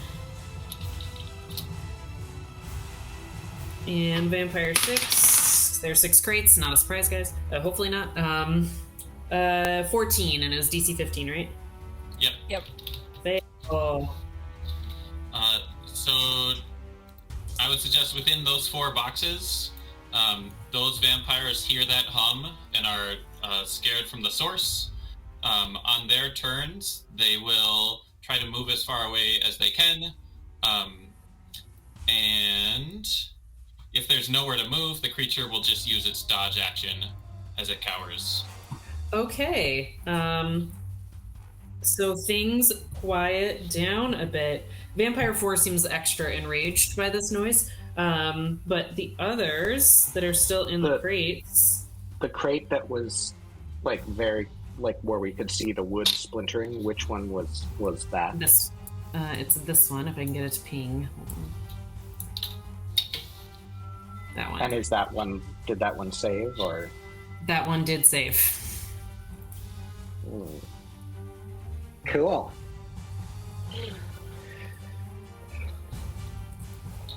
Okay. Okay. Yeah. Amazing with turn undead. And I think I could still bonus action.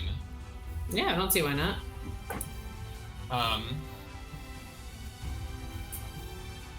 Is that a good move?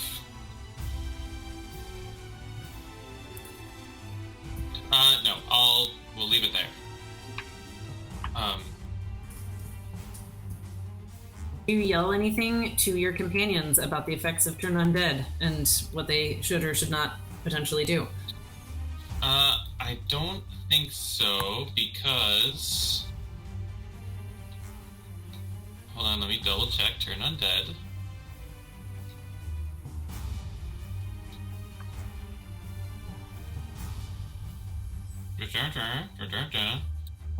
Check it off. Is this one of those where... There it is. It's, or until it takes damage, is what I was thinking of. Oh, it is until... Okay.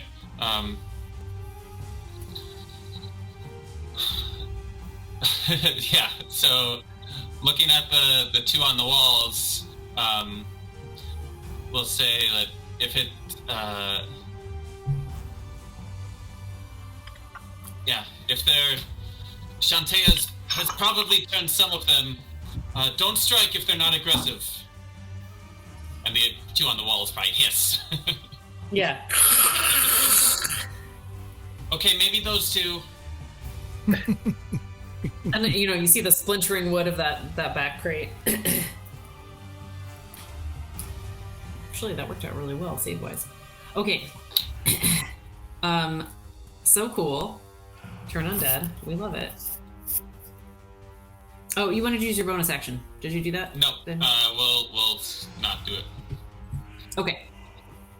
Okie dokie. Beatrix, you are up, and then I'll say we'll take a break after that, since it's been about 2 hours. Since that'll be the start, we'll be starting round 3. All right, Beatrix is going to go up to the wall where the one who attacked her is. She's going to sort of get between Courage and Ismark. And she is going to use her Divine Smite. When you hit with a melee weapon attack, you can expend 1 spell slot to deal 2d8 extra radiant damage plus 1d8 against undead or fiends. Ooh. So amazing. So it is undead. It is undead. So I attack with my normal attack roll plus my bless. 15, 24. And that has reach, right? It does. Yep. She's got a glaive. Yeah. Does it? Because I've got a glaive. So that definitely hits. Mm-hmm. The damage from the glaive attack is gonna be 1d10 plus 4. So this is the slashing damage. 10. Wow. 10 plus 14 slashing. And then the D8 3 times of radiant. So let me grab my D8. All right, 1, 3, 2, 5, 4, 3, 8. What was that total? 105. Way you could have said that. 16. 16 radiant.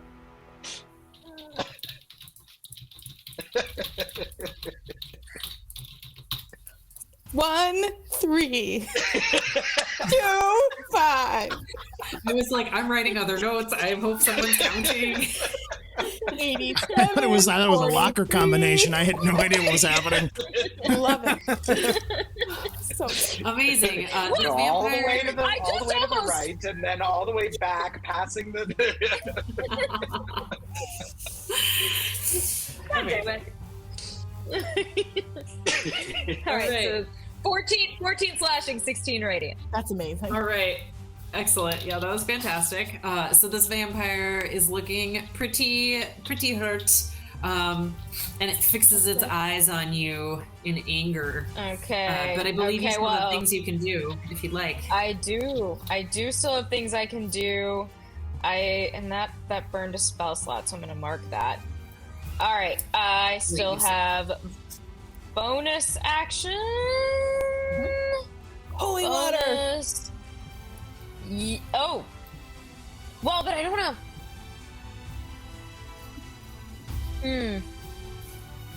The thing is, if I use the holy water on this one, it'll probably kill it, but also then I don't have the holy water to use again. Can I use some of the holy water? Or is it 2d6, so I will allow you to use half of the holy water and roll 1d6. All right, I'm going to do that. That was an action for Elandra, though. Can you use Oh, you're right. It is. It's not a bonus Yeah, action. it's not a bonus, yeah. Oh, it's not bonus. Okay. All right. Well, that was my. All right. I will, in that case, my only real option for a bonus Can you polearm master? is polearm master. So I will go ahead and do that. Go for it. I will polearm master, which is gonna be okay. 13 plus 2. Okay, 15. It's 22. So that should hit. 22. And then. Yeah, 1d4 plus 4. Hello, let's go. That is a 7. 7. All right, that's bludgeoning damage. Yeah. All right. Yeah, this vampire is looking pretty beat up, especially like when you stabbed your glaive in the light of the morning lord shone out from your weapon where it hit her, and it looks like her wounds aren't healing like they were earlier. She doesn't seem to be regenerating, as you might expect, so. Amazing.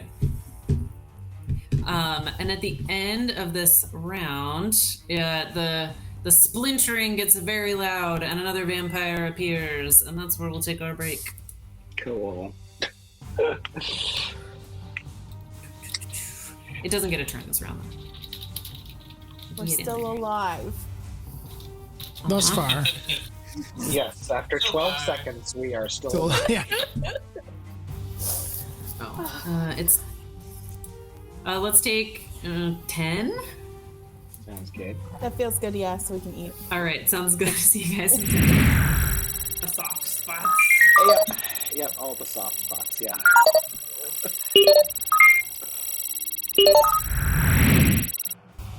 Okay, are you guys ready to get back into it? All right. Elandra, if you can put Vampire Spawn 1 out of her misery. Which one is that? One less to deal with. That's the one by me and Courage. I think I might have to go near the one that's by me. I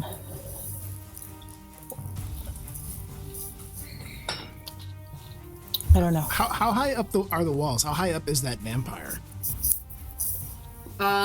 Still within reach of the glaive, so. But like my question is like if she decided to move away as a direwolf, or if she removed her wild shape, moved away, would she get an attack of opportunity? It is within the realm of possibility that it could happen, but she seems very focused on like moving as opposed to like attacking. Is that? Sure. And in terms of this space, are these? So the standard floor is 10 feet tall. So even if they're still on the wall, they would be reachable from someone on the ground. Is this like a taller space?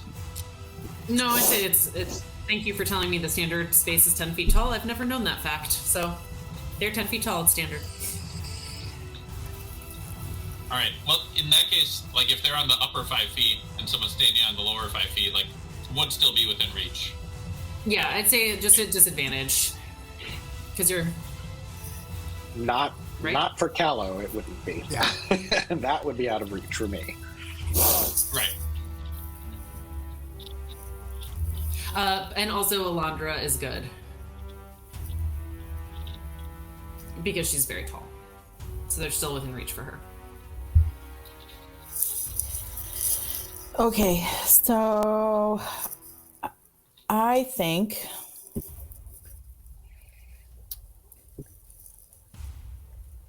I am going to wild shape back into myself.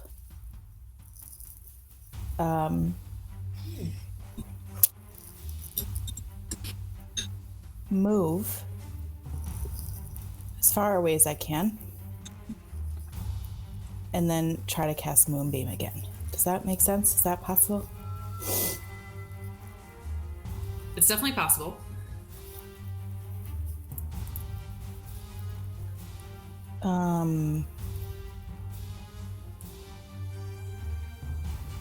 Or is it smart? That's what I'm asking myself. I will tell you that if you were to, say, bite her, you would have advantage on the attack because Callow is behind you. Okay. Oh, that's not true. It's within 5 feet of the creature. Yeah. Nah. Yeah, sorry. I thought it was within 5 feet of you. And I was like, great, we're good. Okay, so you don't have advantage, but you do a lot of piercing damage. And if you bite, you have an opportunity to knock her off the wall, if that's something you're interested in doing. Elandra, I'd say go with your instinct. All right, so how far is that far vamp? 1, 5.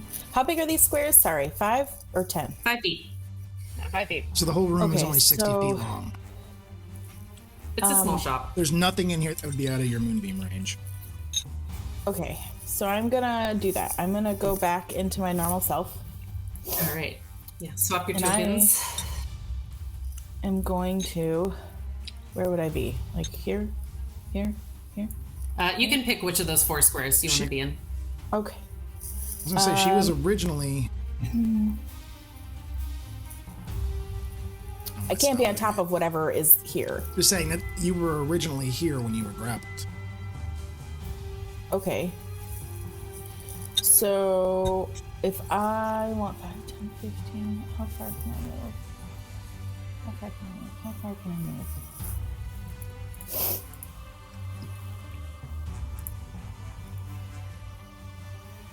Where does it say that? Why didn't 35 feet? So I'm gonna go way over here. Or somewhere. Can I make it this far? I don't know. Yeah, that'd be 5, 10, 15, 20, 25, yeah. All right. Even if you, like, cut the corner over the difficult terrain of the 35 feet you should have enough. Okay, and then I'm gonna cast Moonbeam on this far little vampire number 4. Alrighty. So... And just throw out... Sure. Yeah, Courage warned about disturbing the other boxes that haven't busted open yet. Okay. I forget which of these 2 near Courage are busted open. So maybe I'll start here. This one is still closed and is pretty quiet. I'll throw it on this little gem. Yeah. Alrighty. Oh, okay. Moonbeam. I'm here for it. I like it. Hell. Mm-hmm. All right. Elandra to save Here the we day. go. Let's do this. I don't know. We're gonna try. Alrighty. And that takes effect on its turn, I believe. Which vampire is this? This is Vampire 5. Fuck. It's all right. Should I do it on one? You'd probably No, probably because hit I you'd can't. hit them. I Yeah. hit everyone else. Okay. It doesn't. Does it do friendly fire? It says a silver beam of pale light shines down in a 5-foot radius. So I 10 feel feet like around. I could. You'd have to have it It's a halfway 10-foot outside. diameter. 10 feet across. Oh yeah. Okay. Sorry. It's okay. All right. Radius is tough. I don't know why they use radius, to be honest. in Really this. dumb. It doesn't make Yeah. any No, it sense. makes no sense. And also feet. Let's use meters. Come on, D&D. I like feet over meters. And also, good call. It does do friendly fire. Yeah. Okay. So I'll leave it there. I don't Alrighty. think I can do anything else. That seems right. Okay. Great job. Alrighty. Vampire 1 is up. I'm trying to figure out where these windows are. Sorry, I have to pull up a different picture because I can't see well enough on here. Looks like there's one right next to Elandra, one right next to Beatrix, one like 2 squares up from Beatrix. I think that's a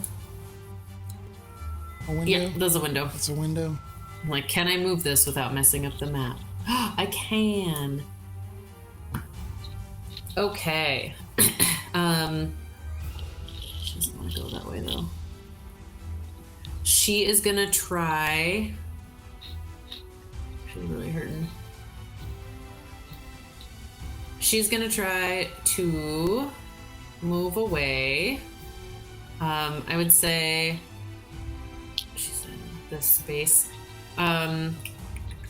Courage, what kind of weapon do you have? The power of God, bitch. Sean T is grace. You know. Shantia's everlasting love of doom. Nothing that can reach that creature. Oh, okay. Wouldn't it trigger an attack of opportunity for me though? And I have the glaive. Sure would. And Ismark is. Ismark as well, yeah. So I was just moving her preemptively. Well, if she's coming that far, Lucian's gonna get one too. Yep. All right. We'll see if she makes it that far. Okay. Lucian bites back. All right. Should I roll for the attack of opportunity? Yes, please. All right. Here I go. Ooh, 17 plus 4. I'm rolling really well on these attacks. That'll hit her. That's going to be 21.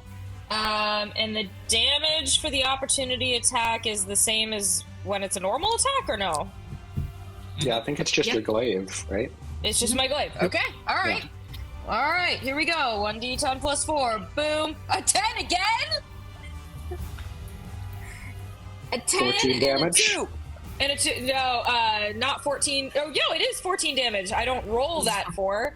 I simply get that for. So it's 14 damage. Damn. All right. Nice. All right. She is clearly, like, you have torn into her. She is very much on her last leg. And you could still Divine Smite it. Ismark is also attacking, in case that helps. Make your decision about your spell slots. I mean, they're about the same time, so can see. They are, that's true.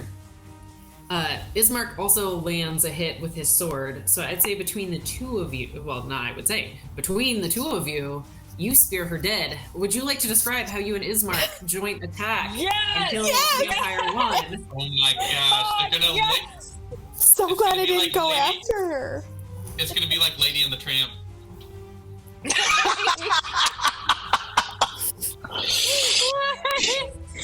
So I think what I'd like to do, since I think probably she exited my sphere first because she was going away from me and toward Ismark, I hook her, and then Ismark like slits the throat, and she collapses. I love it.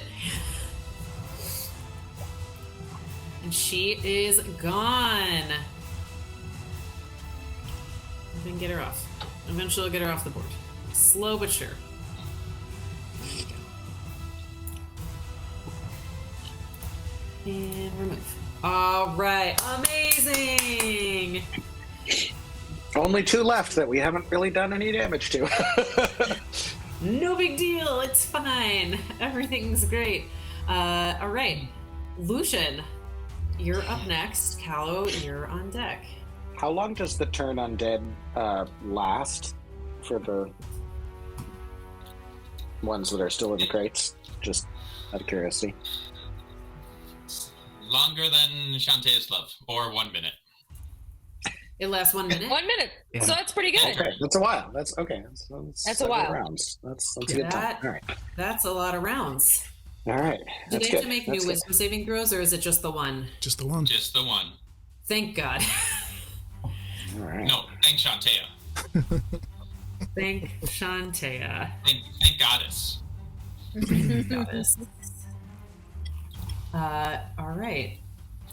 That is great. Okay. Lucian is going to target the one that is now popped out of its box. Okay. And hit it with, Warlock. Stick with the old tried and truthful.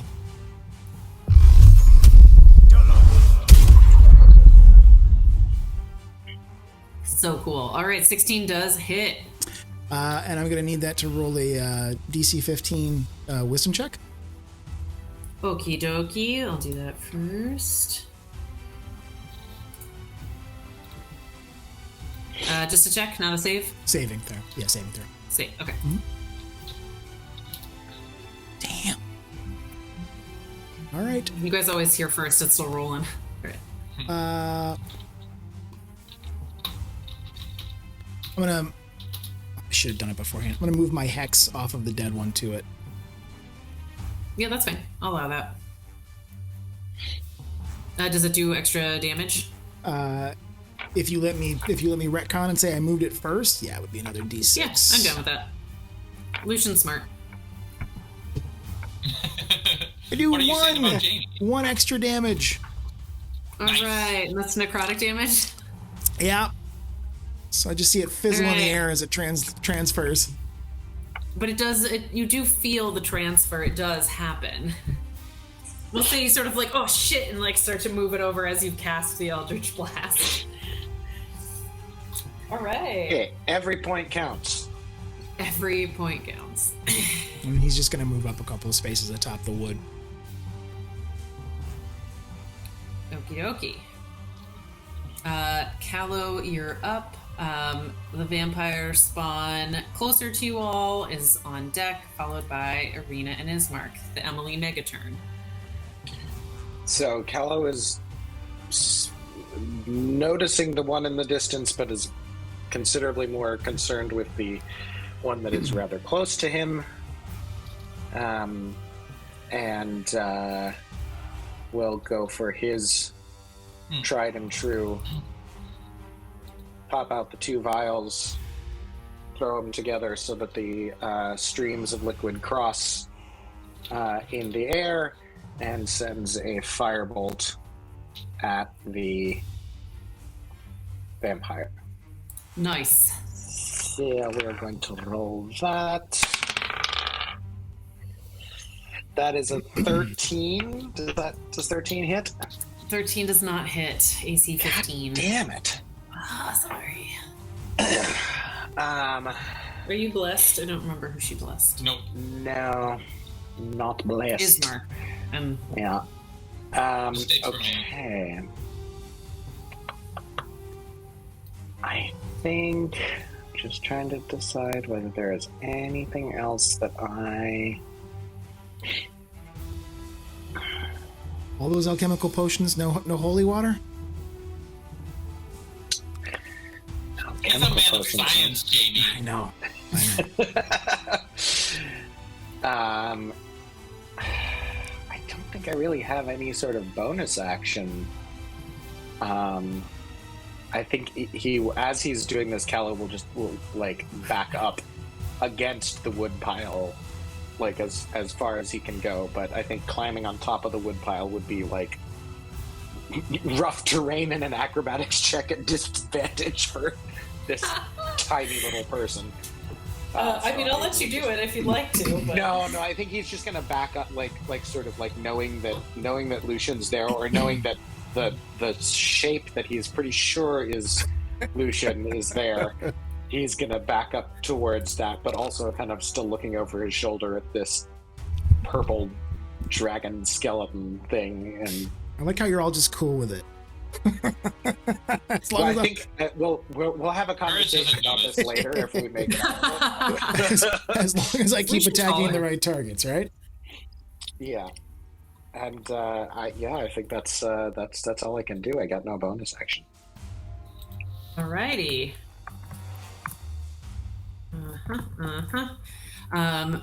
This vampire. Let's see. Make it her turn. Its turn.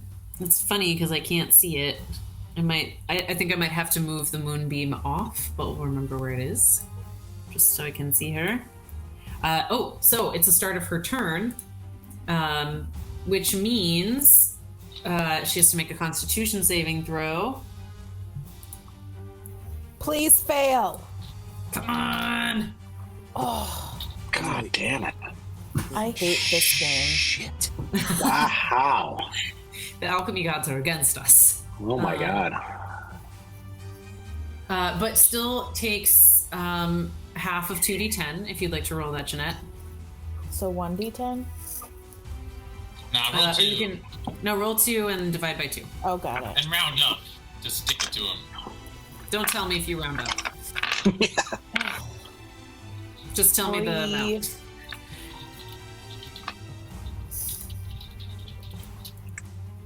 Wow, man, those were some shitty rolls.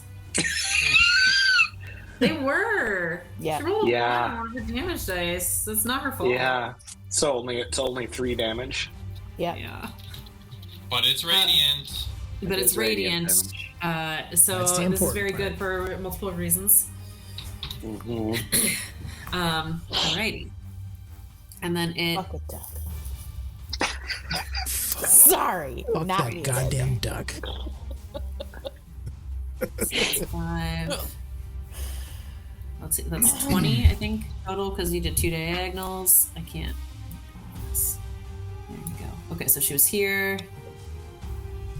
That's a diagonal. Yeah, it's like 5, 10. We're gonna call it 20. 25, 30. As she crawls along the door and she looks over to Rena and she's like, you're a pretty one, aren't you? Uh-oh. They can talk? Oh, yeah. Apparently they can do everything. They're fucking Spider-Man. Yeah. They're smart. Smart. They got a +8 to everything. God, it's ridiculous. And then she's going to use her action to dash. 5, 10, 15, 20, 25, 30. So she gets right to the base of the stairs. Oh, she ran down the stairs? Yeah, so when she got through the door, she hopped down and she sprinted down the stairs. So they're escaping now? Your fucking Well, moonbeam you is guys are frightening. really making it difficult to have a meal, you know? When it hops down, does it enter Arena's zone? Thus, Arena gets to do something? Oh, yeah, it sure does. You're right. Great call, Tom. I think you can see. I just have so much shit over here. All right. gonna play Irina. She'll be like, yes, maybe I'm better with my sword. I've been practicing with that more lately. Is anyone else seeing Emily move really fast on camera? No. Okay. This is Emily. She hits. Does a little damage. But more importantly, she was aiming to put the longsword through its foot, pinning it to the So it can't space. leave. Doesn't she have a thing called pinning strike? Pinning strike. Did that roll a d10? Can I tell? No, it rolled a d8. I'm gonna re-roll that damage. I don't know how to make it two-handed. It's possible Ismark should have been doing more damage too. Oh no, that's not true. For him. But Alright, for the whole her. fight's void. Start over from the beginning. Start it over. Roll it back. Do the entire combat again. Ooh, much better. Alright. Irina on the Jester dice rolled a 7. So that's an additional point of damage. There we go. Thank you for moving the moonbeam back. Okie dokie. That was her turn.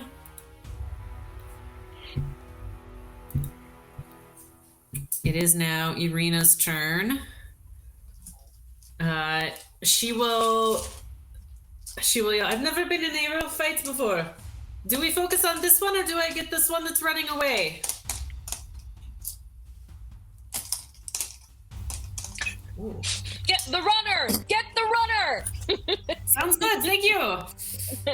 5, 10, 15, 20, 25. Alright, and she's gonna attack with her longsword. This bitch is brave. She is. I mean, she was also raised in Barovia. I'm gonna do... Well bred and deadly. Alright, I fixed it so it'll roll correctly now. Cool. Ooh, That feels good. Wow! that's much better. All right. That's much better. All right. With her first attack, she slashes through the... You guys hear, like, ha! From down the stairs. And the sound of ripping. And then she gets a second attack. Ooh. All right. Not as bad very on the damage, but at damage, but least- we'll take it. All right, 15 total. She's just glad to be hitting something at this Yep. point. Jeez. Ismark, that sword practice was so helpful.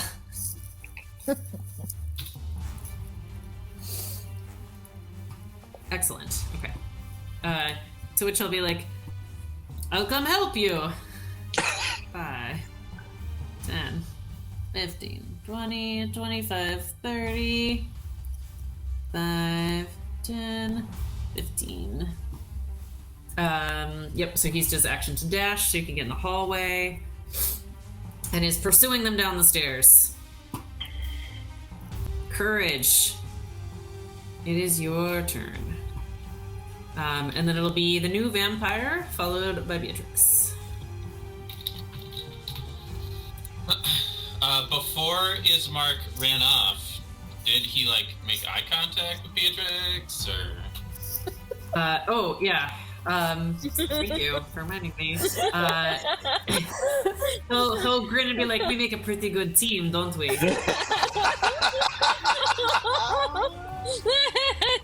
Beatrix is like, yeah, and just like turns fire.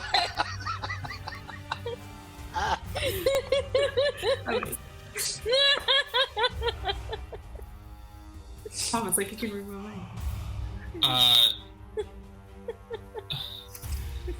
Beatrix sees this and smiles, and then looks back to her friends, and then sees Lucian for the first time.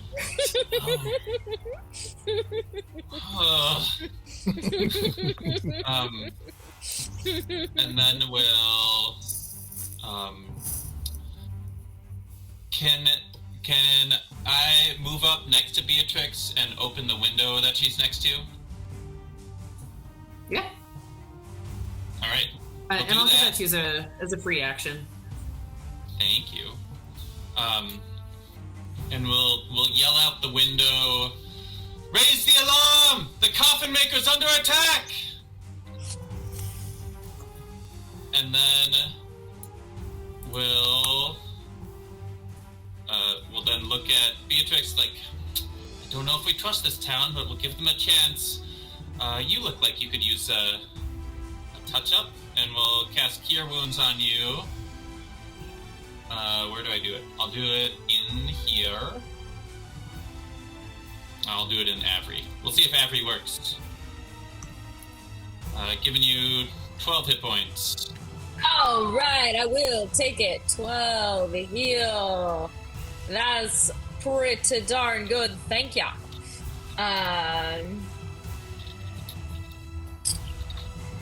Okay. And then let's see. That was a little bit of movement. Is tempted to chase after Arena and Ismark, but let's see. I don't think that's right. I think after yelling at the window, we'll then, if you'll allow, pull out her mace and approach the other vampire. Yeah, absolutely. I'll allow that. It's kind. Okay. Give me just a moment. Talk amongst yourselves. If you'd like to do some planning, now would be the time. I need to do some things. Or we can talk about current events. Oh, guys, great news. Joe Manchin not running for president. That's great. How about that court finding? Oh, man. I hear Father Petrovich has 16 counts against him.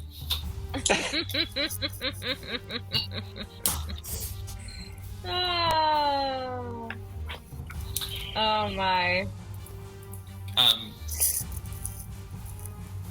Emily, can we say Vamp 4 is in the, like, which space would Vamp 4 be? Okay. Excellent. Alright. She on top of the crate? She burst out of the crate. Oh, okay. They birthed her. Yeah, when these crates have been breaking open, dirt spills like all over the floor. Sort of an oaky afterbirth. Oh. Gross. Easily one of the top 5 best lines in the entirety of The Office. Yeah. It's like an improv show and someone just gave midwife and sommelier.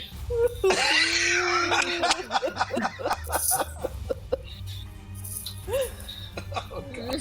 Oh, God. Notes of placenta and coffin. Ugh. All right, I've done my mathing. Great. Courage, you don't hear anything immediately in call to your response, but it take a second. Don't you have guiding bolt? Yes, one does. Isn't that radiant? It would be. Actually, we'll just get to the window. One made one's choices. Oh, I see. Okay. Okay, so Courage is there. Yeah, I wanna block the window or be in the way of it. Okay. She fixes her eyes on you. I don't know why they're all female. Oh, you sacred flame! Anyway, sorry. Don't you look like a snack? Which character are you playing, Sally? It's fun to see. I don't know, I'm used to clerics. Shut up, lay off me. Courage does a 20 hit you? Barely. Great. It grapples you. You don't take that damage. And now she will sink her teeth into your neck.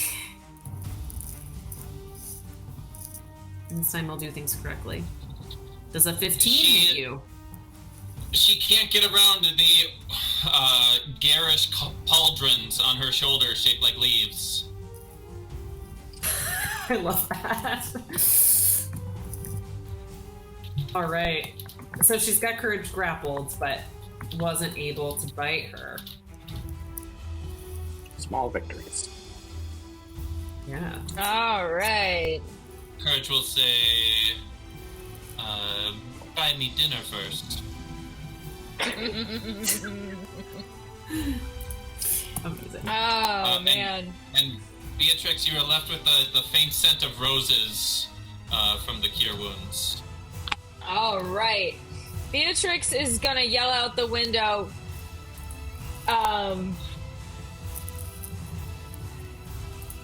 If you guys take opposing the double Strahd seriously, you'll get over here right the fuck now! And then she's going to go over to where Courage is. She's gonna flank the vampire that Courage is next to, that has Courage grappled.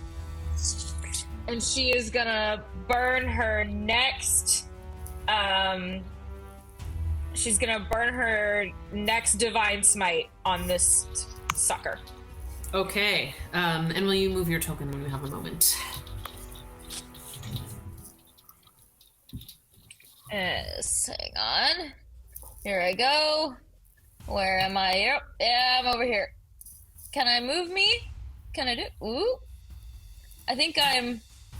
Or you can. Are you next under something else? I can move you. Yeah, I want to flank the vampire on the other side of Courage. Okay. If that's possible. Yeah, so I'd say you could. Oh yeah, she broke that crate, so you can stand there. Yeah. And so great. All right. So I'm gonna burn. Yes. There we go. That Divine Smite. So I should have both Bless and Advantage, which is lots of fun. Okay, here I go. That's an 11. That would have been a 12, so I better fucking hope the next one is good. Oh, that is good. That's 17, dirty 20. That hit. All right, so I have my glaive strike.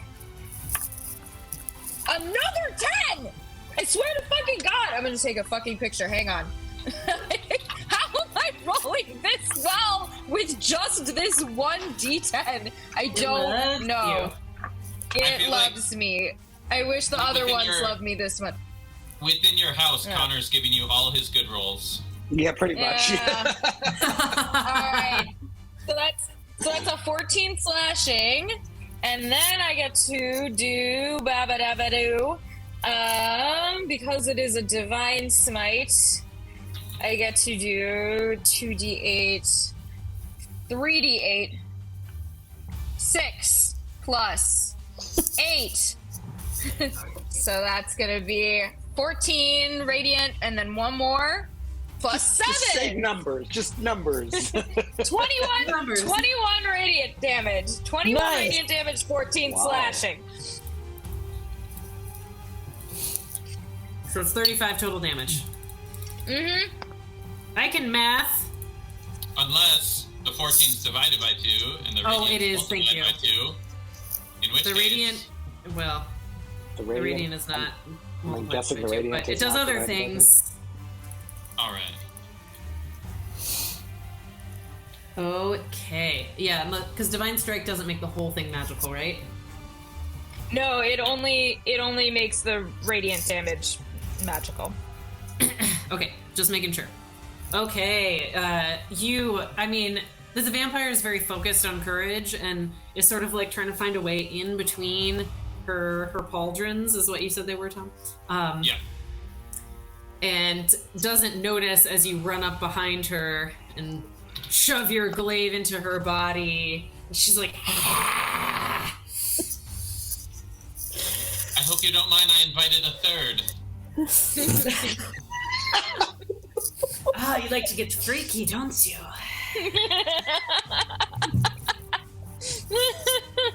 How does she look?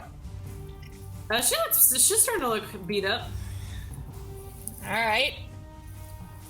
Pauldrons is a word that I actually did not know before starting to play D&D, and it's a great word. It's a great word. Yeah, and I don't know if everyone has seen the full Courage picture. I'll drop it in the chat of what this is. Oh, it's so good. Yeah. Who's up next? Well, Beatrix, do you have anything else that you want / need to do with your turn? Move out of the way. Move out of the way. Oh, you want me to move? Or just come over to Courage if you can.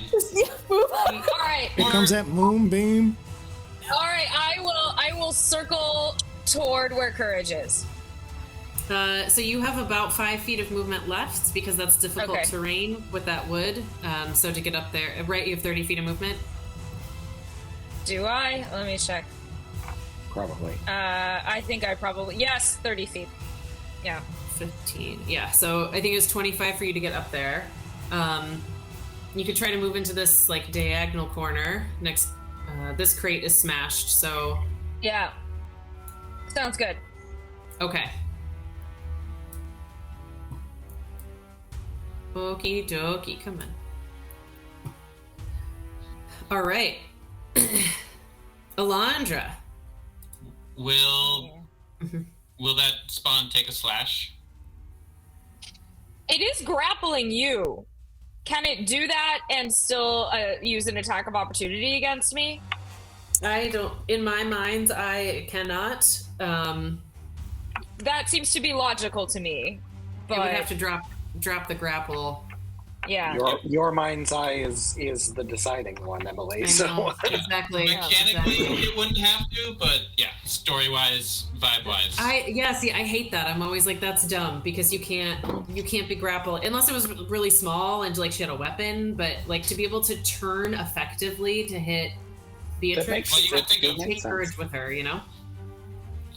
You could think of grapple just like grabbing the front of your shirt and then you slash out with the other hand. Or That's you could true. think about it as a headlock.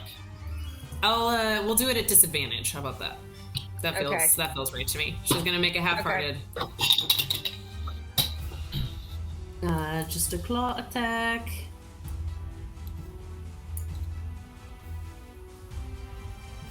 Ooh. All right. Yeah, roll a 7, so doesn't hit. Nope. Doesn't hit. All right.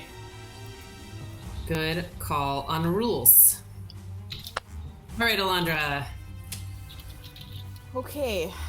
I am questioning whether I should use my final spell slot, but I think I'm just gonna have to cast Moonbeam right here. You get to keep it up. You don't have to use a spell slot for that. Oh, You no. haven't lost your concentration, so just move. Yeah, you're just moving the same one. Yeah.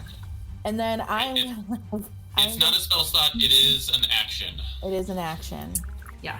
And then I'm gonna use my bonus action to wild shape into a rat and hide. All right. Go ahead and roll a stealth check using the rat's stats for me. I'm not sure you have another wild shape between the early rat and the wolf. What? What happened? So you get 2 wild shapes between short rests. Okay. And I already turned into a rat, didn't I? Yeah. You did. Would you like to do something else with your bonus action? I don't think I have anything else I can do. All right. Not much, but I mean, you can do flavory stuff, move, open, dance. No, I'm good. Just Taunt. move that Hit the moonbeam. taunt button. Hit the taunt button. Okay, Lucian, you're up. Callow is on deck. I'm going to... God, the 2 of them ran downstairs.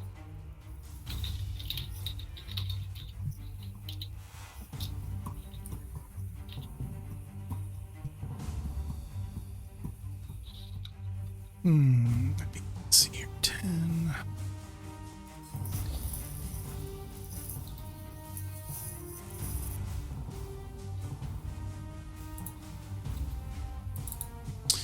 to stay with the one I've got hexed, I think. I'm going to Eldritch Blast the one that's up near Courage. Okie dokie. It's a miss. Oh no, it's a 14 I think is a miss. It's a miss. 15 AC. Yeah, that's it. All right. Did you want to move or anything? No, I'm going to stay right where he is. Alrighty. Callow, you are up. I'm very concerned about the idea of this thing escaping into the town. So Callow is going to 5, 10, 15, 20, 25. Oh, come on. There we go. We're going to run off behind Ismark and Arena after this vampire going down the stairs. Mm-hmm.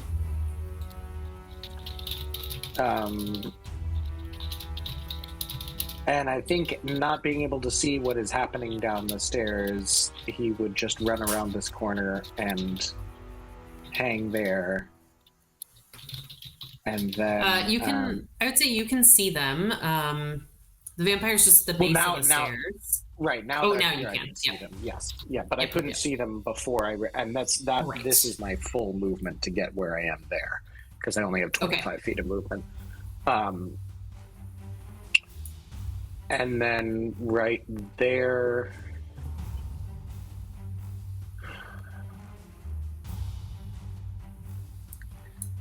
I'm going to try...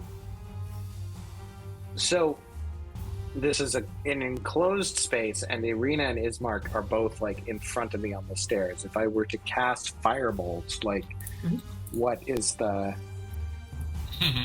to try and hit the vampire, like, how, I can't really, like, arc it around the two of them. Like, how do I try and do that? But at the same time, I'm also, like, can I try and cast it through their legs or something? I was gonna say, so you're up at the top of the stairs and they're basically at the bottom, so you do have a height advantage. I think you can I think you're fine to cast it over them, and if you want to yell duck for flavor, you don't have to, but if you want to, they'd be happy to. Is it at advantage because they're no high? That's not how ranged things work. Never mind. It's not, but it's like I like it, and they let you do it in Baldur's Gate. Let's say add a D4 to your attack roll. How about that? Oh, what are you gonna say, Tom? I was gonna say, like, some height rules. I feel like the Ismark and Arena might mitigate it in this sense, and like they even out. Yeah, because technically, if you are. If somebody is prone and you're attacking them with a ranged attack, it's at disadvantage. So that's like implying there's a height, that the height difference. I'm fine to just roll it. Yeah, let's just roll it. Straight roll. Okay.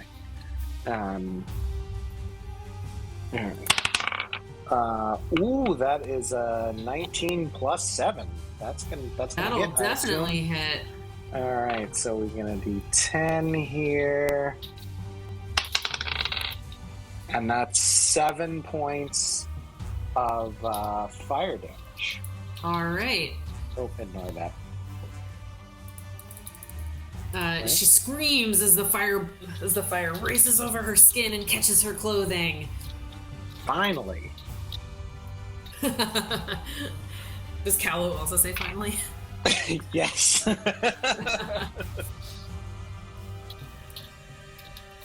Okey-dokey. Alright, that's all I got. Okay, Emily super turn time. Which will be followed by Courage. Alright, the vampire is like, you think you can take me, girl? And will lash out at Arena. Love it. There's a new rule. We've implemented 2 Baldur's Gate 3 rules already. Let's do more. So with her first attack on Arena, she tries to grapple her and misses. 17, yep. So she'll try a second time. This time she successfully grapples Irina.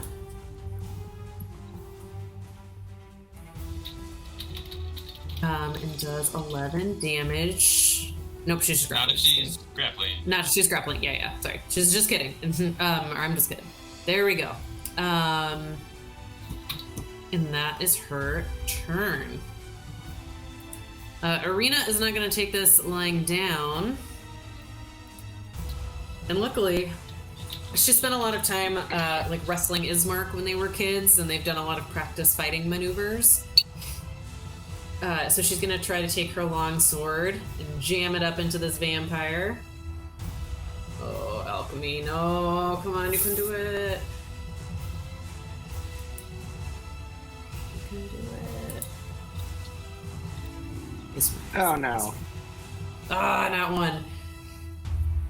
She misses and starts to lose the grip on her sword. And she does not get a second attack, so she crit failed on that one. All right, that was her turn. Ismark, like, Irina, I'll help you. Can he get through there? Yeah. Okay, so there is a second map. Because my alchemy basically won't let me switch tactical maps without crashing, is what has been happening for me. I'm going to stick him on the other side of her. So he's in this space, but downstairs. Oh, he can't get there. He can't get past her. Never mind. He's going to fire his crossbow. Doo-ba-doo-ba-doo. Well, he could leap. He could... Can you leave? You could jump. It might be a roll. Isn't it? I mean, it's like it's just double movement to get through the space of another creature. So I didn't think you could go through enemies. I thought that wasn't allowed. You can consider, since he's... Yeah, going through the space of another creature, it because they're like with gnomes and things like that have the ability to do that as part of their size. It's usually not. It's usually not for anything that doesn't have that as like a racial or a feat or. You can do that, Connor, or Callow. Well, right, but I thought that I can go through the space of another creature without using up more movement. Isn't it that if you are going to, if you don't have that property, you can go through the space of another creature, but it uses up. So it's usually like difficult terrain. The amount of movement. Yeah. Oh, yeah. Maybe I'm thinking of Gloomhaven. In fact, that is one. I was thinking of Gloomhaven, where you can move through allies, but you can't move through enemies. D&D. Yeah, it's just a roll. Matt's done like an athletics check to try to bull rush through them, or you could say since he's like 8 feet upstairs, that he could try to jump over with some kind of acrobats and then turn around. But yeah, it doesn't matter. Crossbows. It doesn't matter. He fires twice, but he's too afraid that he's going to hit his sister, who is now grappled by this vampire, and so he misses with both shots. And 14 would miss as well, right? So a bless doesn't help. Yes, exactly. A 14 would also miss. Good looking out on the bless. And yeah, I'll say with his movement, I'll let him do an athletics check to try to jump over her. It's not going to be easy. We'll set it at like DC 16. No, he's up high. 15. Check. Oh shit. What did he roll? Oh god. Falls onto her. Shit. Yeah, he starts to fall down the stairs. Oh shit. That's so funny. Does he like bowling pins them then all down and they all end up in a pile? I kind of like that. Brother. Doesn't seem logical. Oh, if he's brother. flipping. It's like the stairs down into the basement at 312 Dickinson. Like he wasn't looking at the high part and just Yep. Oh god. Me every time I went downstairs to do laundry. Oh my Every god. time. Oh Jesus. Gotta watch out for that. Watch your head. I will say Irina is no longer. So yeah, he bowls into them, and they're all in sort of a pile down here now. And Irina is no longer. Ooh, is just gonna. Oh, the vampire rolled a natural 1. So it does not maintain her grip on Irina. Bravo. Get in there. So are they all 3 prone then? They are all 3 prone.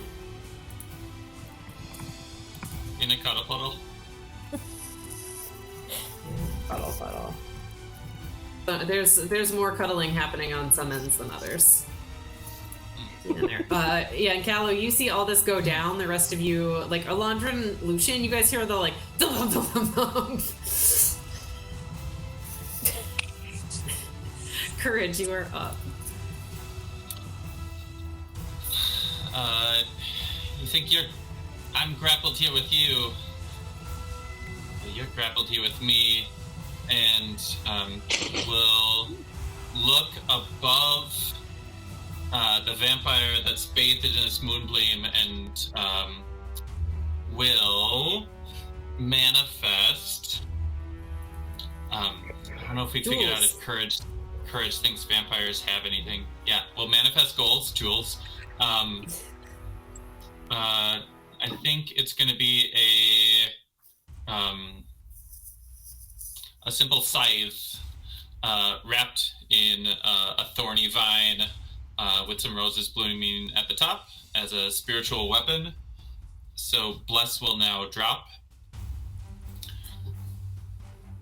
And it swings down with a 13 to miss. And then we'll also, as bonus nope, that was the bonus action. As action, we'll cast a Sacred Flame. So that vampire makes a dex save, 15. Okay, that's Vampire 4. Where are you, Vampire 4?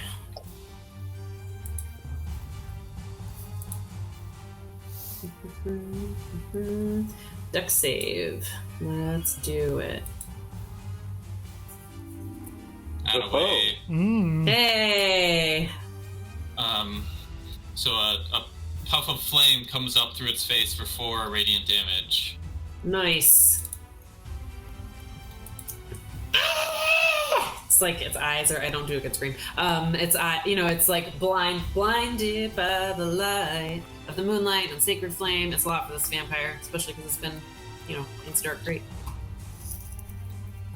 And now, are you done with your turn, Courage?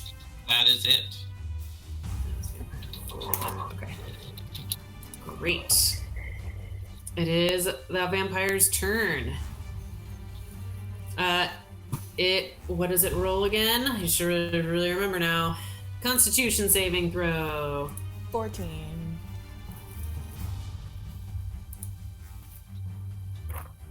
Ah! But it still does half damage. Go ahead and roll. And still helps for things. 6. All right. 6 total, or is that the half? No, it's 12. 6 is the half. All righty. All 6 go through.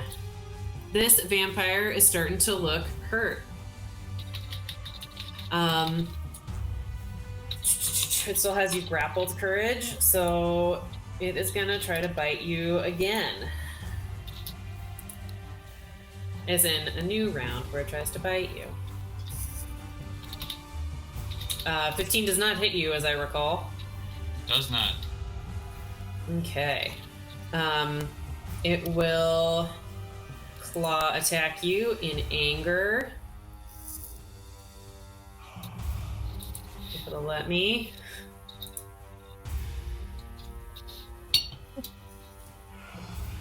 Mm-hmm. 16 doesn't hit. Pull the shield around to the claw side. Nice. You're a spindly one. And she's gonna try to run away from you. She'll release her grapple. And you can take an opportunity attack if you would like. Ooh. Don't let her open another box.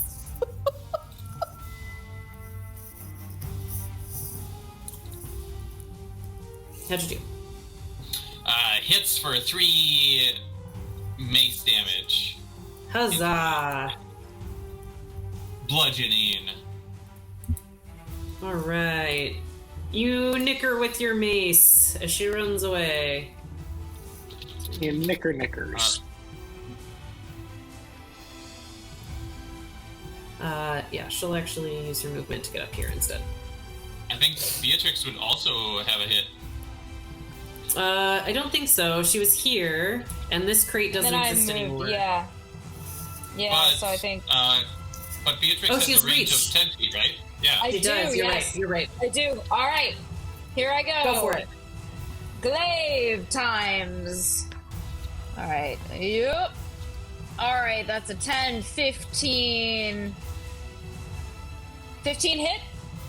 15 just hits. Yes. 15's their All armor right. class. 8 plus 4, 12. 12 slashing. All right, you guys both slice into her body, her athletic, honed, toned, etc. body. She runs across the room and jumps onto the wall. All right, yeah, she's looking pretty damaged. Beatrix, it is your turn. All right. She looks pretty damaged, you say? I mean, not like on Okay. death's door, but like you guys have definitely put a dent in her. Okay.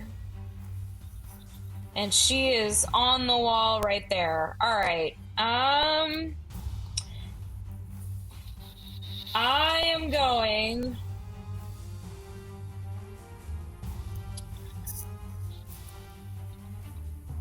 Trying to make a decision what to do here.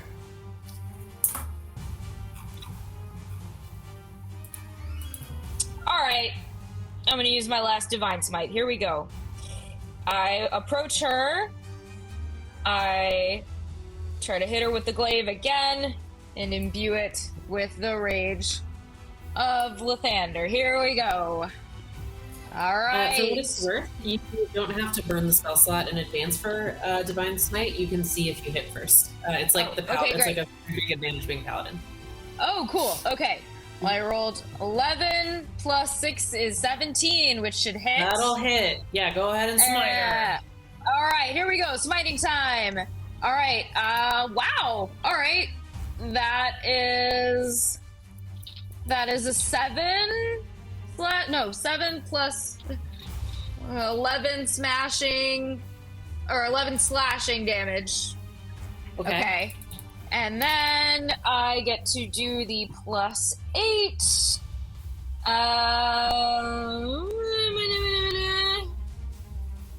Plus 1d8 for each. Here we go. Okay. 5 for the first roll. 8 for the second roll. 5 for the third roll. 18 radiant damage.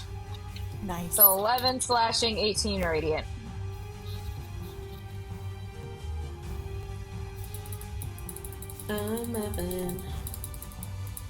All right, you slice into her with your glaive, and you see like she doesn't bleed, but it's clear that she's falling apart. You slash open her stomach, and some of the blood that was in there like kind of comes out, but it's clearly not her blood. It's like brown and sticky because it's not flowing in her veins. It's been oxygenated a bit. All right, here we are. That's how it works. Just try. I know things. All right. Can I do my bonus action to try to put a bludgeon on her? You sure can. All right, that's what I'm gonna do. Rolling for that. Okay. All right. That is 12 and 6 is 18 to hit. That hits. And then the bludgeoning is... I do feel very lucky with my attack rolls. I haven't missed as yet.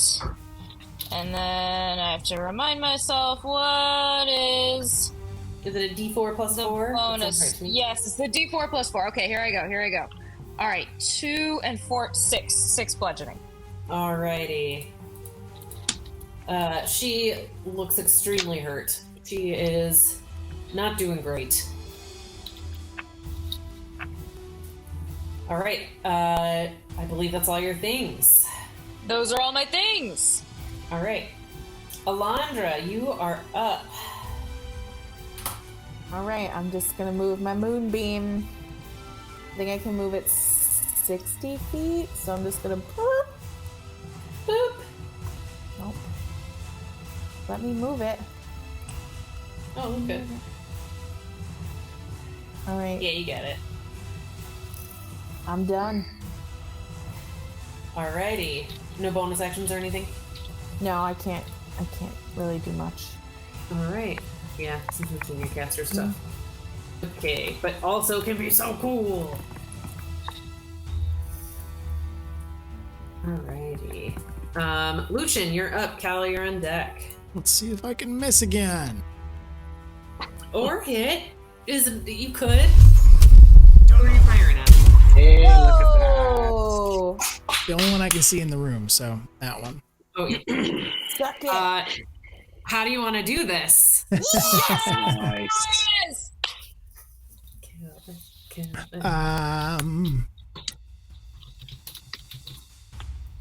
Yes! It's just going to be a normal Eldritch Blast that he's going to cast out. But it's going to blast. So the wounds that it's already suffered, it's basically going to kind of try and blast right through its core, so that there's just a gaping wound through the center of it as it falls from it was spider climbing, right? It was. Yeah, it just kind of falls into a heap. Internal organs splattering out at Beatrix's feet, highlighted, perfectly lit by the moonbeam that is just sitting there. And it's just basically like puffs into dust now that it's been killed and is in this moonbeam. All right, and that was number 4.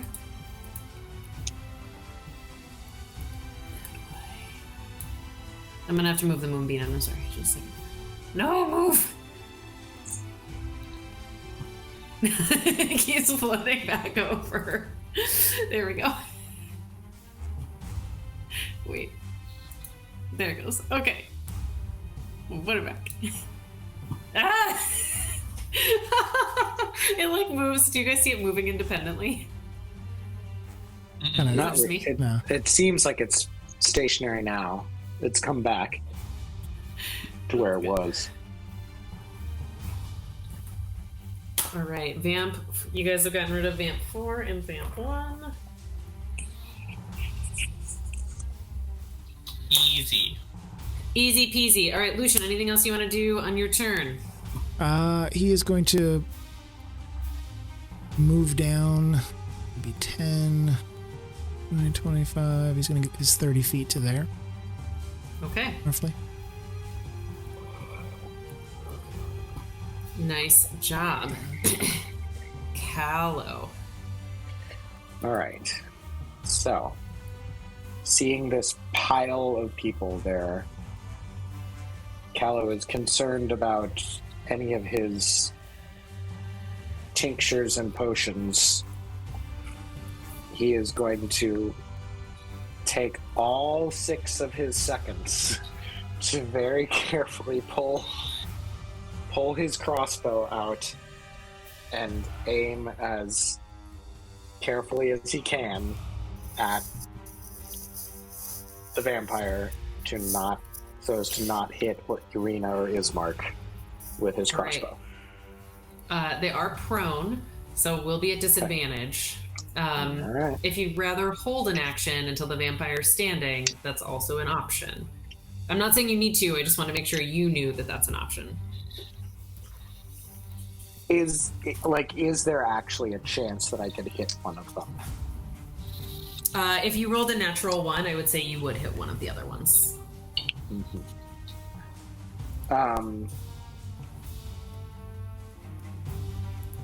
Yes, Callow is not confident enough in his crossbow abilities.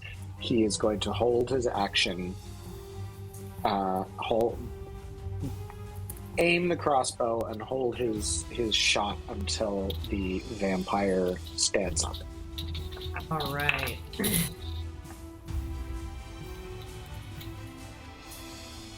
Great. It is now that vampire's turn.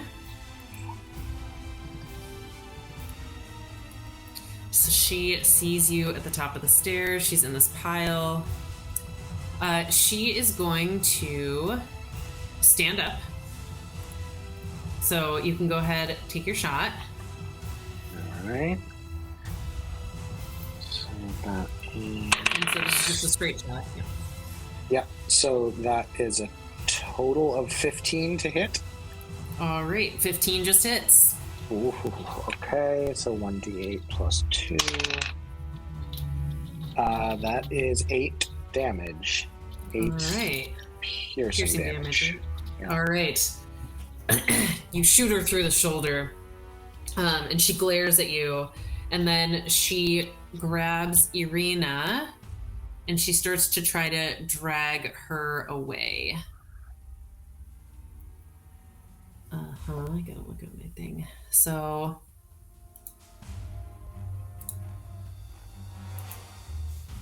Alright, John. Come here.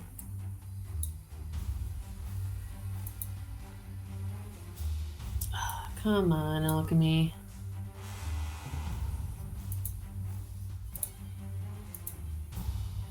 Did that work? Okay. There we go. All right. Yeah, you've not heard the sound of the front door. You know Henrik did open it earlier. Some of you, I think, heard that. You don't know if he closed it again. Anyway, Callow, you can see, so you can, from where you are, you can kind of see into the room. You see the vampire heading off with Irina in this direction. Towards the front door where you all came in.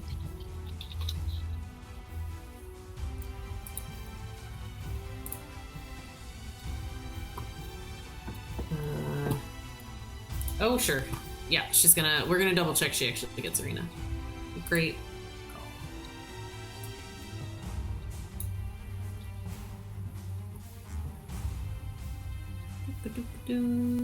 Yeah, no problem. Drags her away.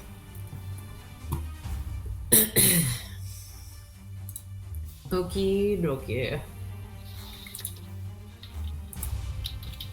It is Irina's turn.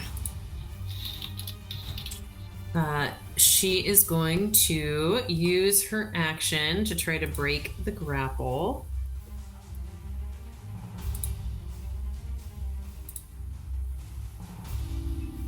Oh no. No, did she roll bad? She did roll bad. But she sort of trips over herself. Ismark, help! And Callow and Lucian, you guys can hear this. Maybe Elandra as well, actually, because she screams.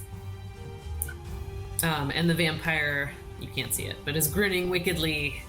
She drags her away. Ismark is going to go running after them. Eventually, if we try to go downstairs, I'll try to switch maps. It might just mean, like, hanging up and coming back in Alchemy. We'll see. Okay, so he takes off running.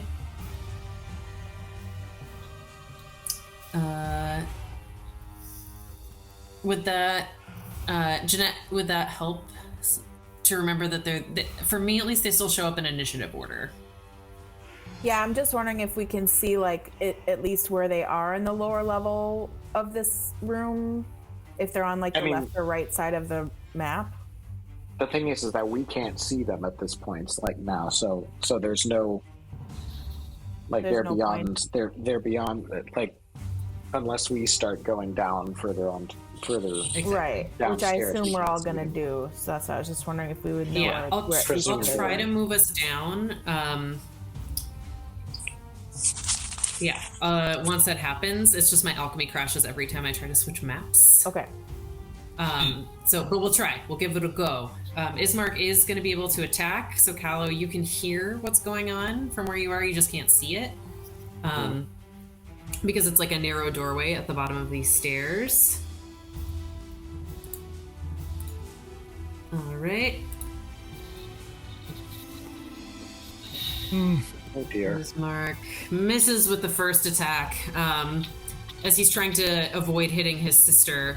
And isn't able to make his second attack because of that crit fail. Goodness, both. There's a lot of stress. Courage, you are up. Okay. Courage will, seeing that vamp fall from a blast from giant weird creature, looking around at the other crates nearby, how do they look for their condition? This is 5. Your turn undead, lasting for a minute, seems to have really quieted them down a lot. So one of the crates was pretty damaged when you cast it. It was... Did we ever get that one? No. This one up here. Wait, hold on. There we go. That one looks pretty damaged. The other two, clearly had some damage happen from the inside, but not nearly as much. Okay. We'll move the 5 feet and would like to... I don't need to open the crate, but I want to be trying to verify that there's another such creature inside it. How are you doing that? Well, it depends. If it's beat up enough that there's cracks in it, would peek in the cracks. If it's not beat up, would try to pry a little bit open. Okay, yeah. You can see in the cracks in the wood there's definitely a creature in there, and you can hear it. It's just it's much quieter. It's more of a pathetic scratching now. And as you get closer, it silences because you are the source of Turn Undead. Simon's nightmare. Okay, yeah, so verifying that will shout over, still looking up and shuddering, is that Lucian? Is this Lucian's true form? Is this who he's been all along? Are you okay over there? I think there's a few more in these boxes. And while waiting for a response, we'll also shout, we could use rope! Lots of rope! And we'll look around for ropes or nets or anything that can be used as binding agents. And this we'll spend my action on this to find stuff. Does this include in your pack? I don't have any in my pack.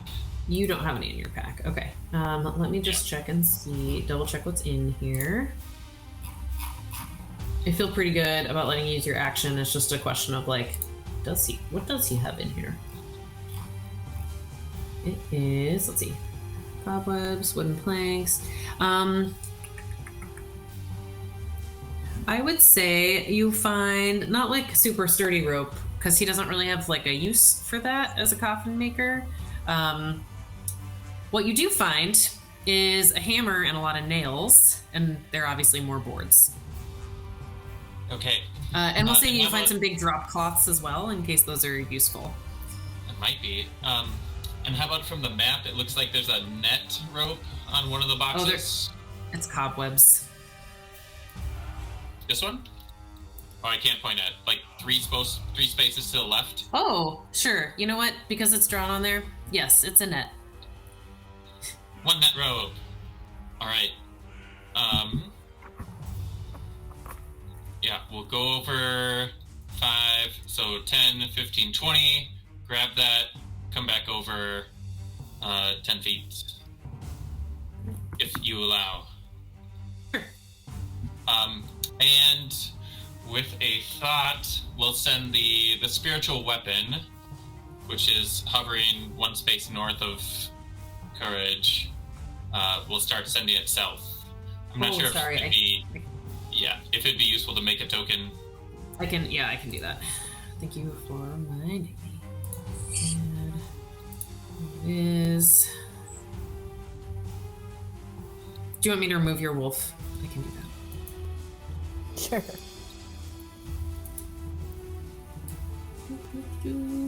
Well, maybe I can't.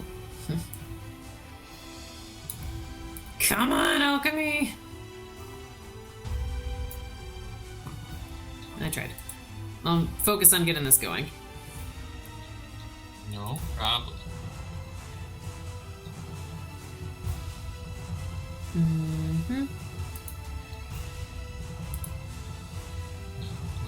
Okay, this is Courage.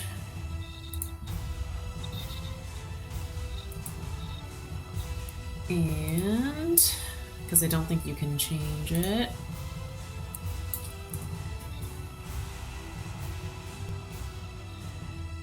Oh my god, why can't I spell spiritual? There we go. And I'll find a pretty picture when I have a moment. Unless you want to send me one. Nope, not needed. Okay, here, I'm gonna put it next to you, and you can put it wherever you want. Wow. So what's up here? Can move it 5, 10, 15, 20 as a bonus action. And that's it. Okay. Tom loves an environment turn. Courage gathers supplies.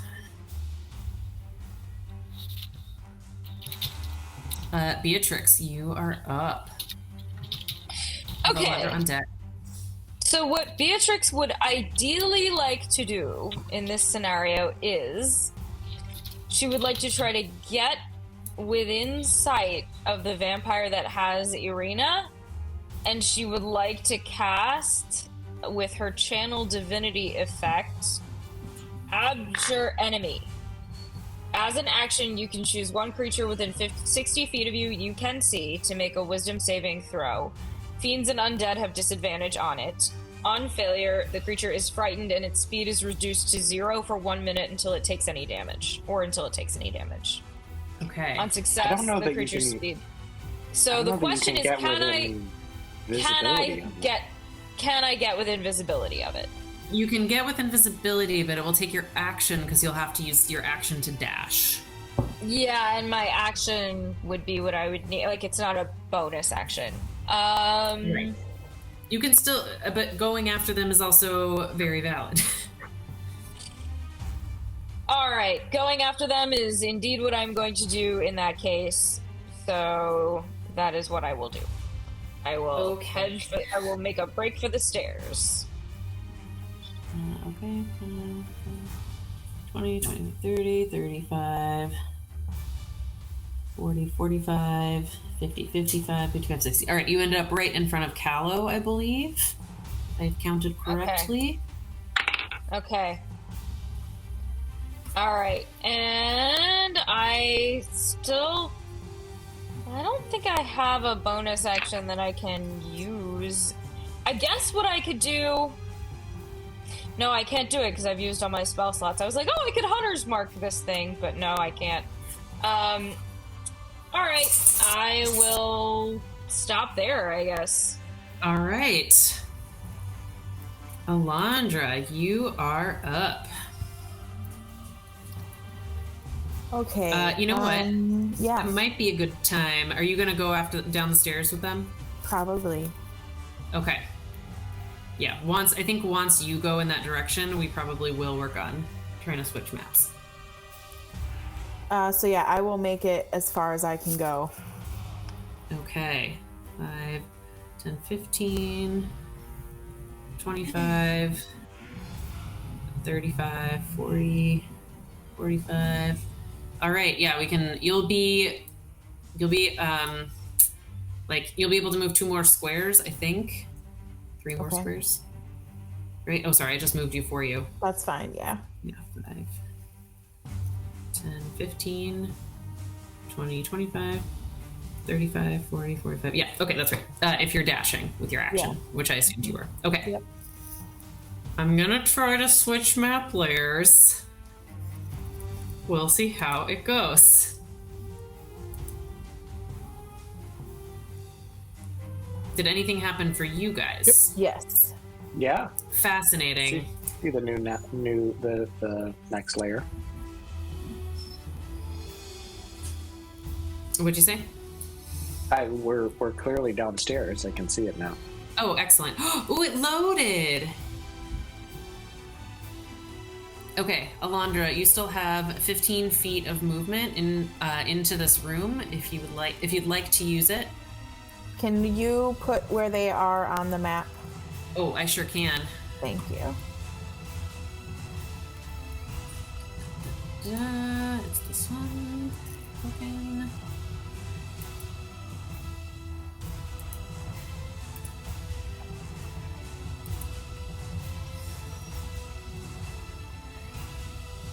Yeah.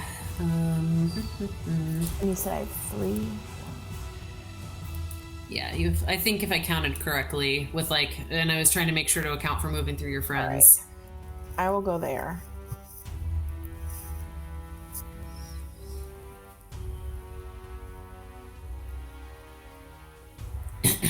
Okay, yeah. And this floor, as you can tell, has the same dimensions as upstairs. So if we need to do it, I can look for reference points for you, Tom, since you're still upstairs.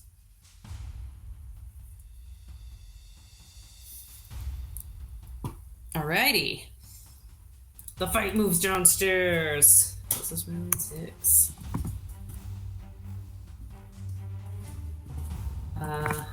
Lucian.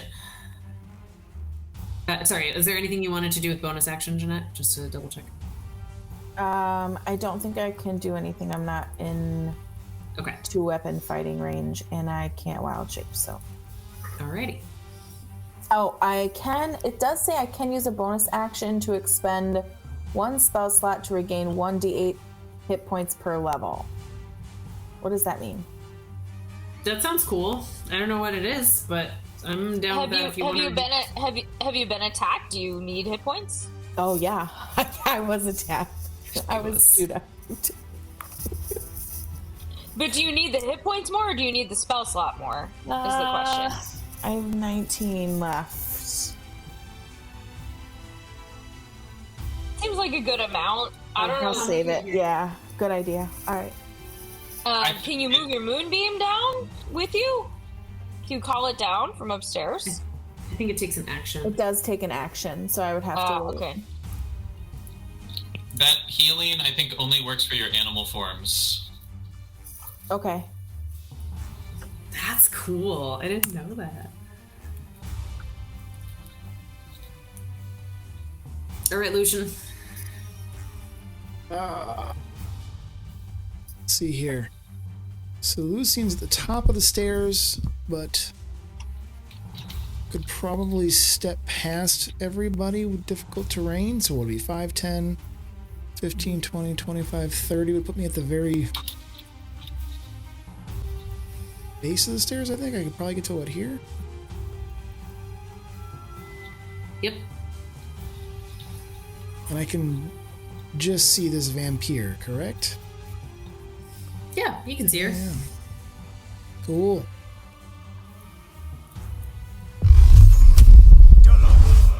Man, I'm rolling really high tonight, guys. Oh, we all are. You're kind of winded from running down those stairs. Maybe your knees hurt a little or a lot, as mine do when I run downstairs. I think that's what, 3 misses and 3 hits, 50% tonight? 500's a great batting average. Yeah. Those Dickinson stairs. They're tough. All right, Callow, can you hit? We'll see. So I will. So let's see. So I do not have to. It is not difficult terrain to move through here. So I can go 5, 10, 15, 20, So these the stuff that is on, so like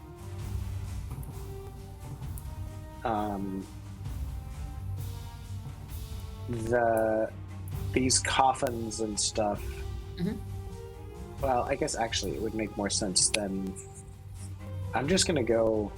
So if I go right here, would I be able to?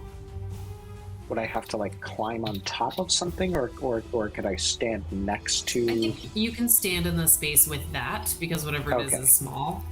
Right. I'm not trying to climb on the coffin. I'm just trying to stand sort of here. You're small. It's small. Right. From here, I am gonna try Firebolt again. All right. Oh, that's a 16 plus 7. 23. That hits. That's gonna hit. Where's the D10? Where's my D10? There's my D10. Oh, and that's only a 3.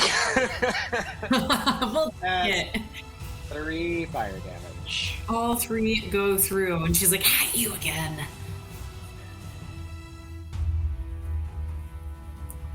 And that's what I got. Very nice. Okay, it is her turn.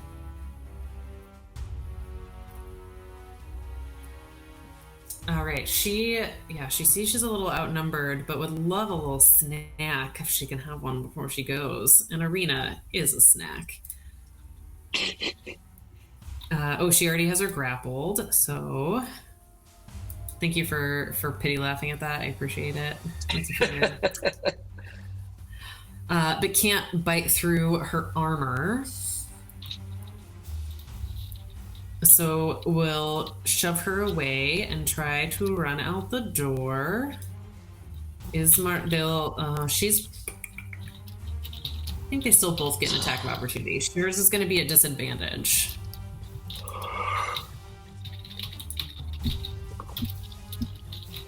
Connor, what did you just hit for?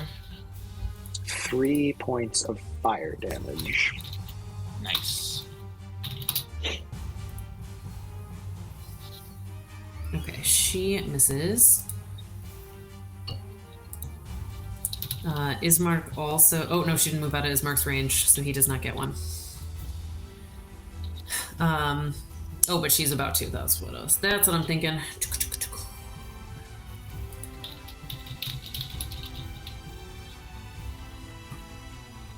He hits. He slices her. Okay. And to play you.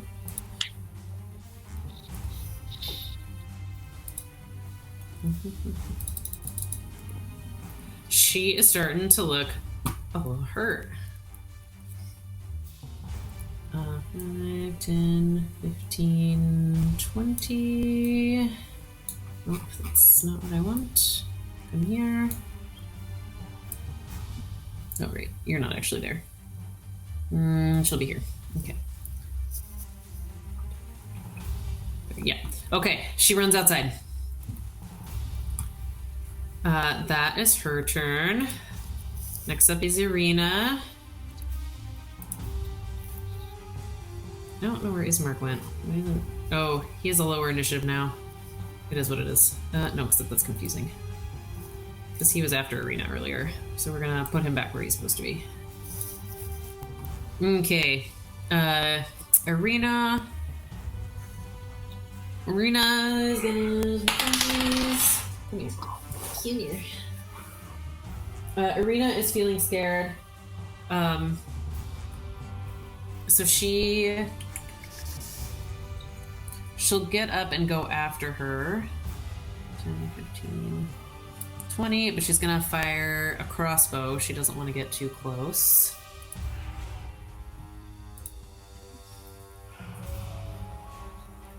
Hey yo. Oh, she hits. Nice. So that 11 damage is not doubled? That's not doubled, no. That is the dice. That's the dice, so I should double it. So did we miss that? No, so it's a 1d10 and they rolled 2 dice, so a 4 and a 6. Thank you.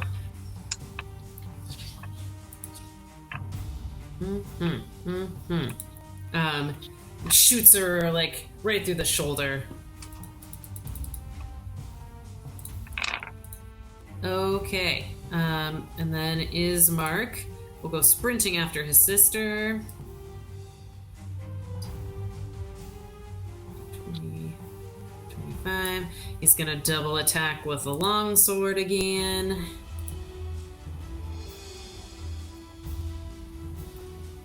First attack hits.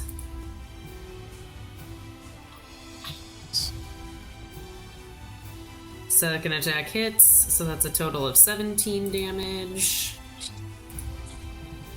Great job, Ismark and Arena.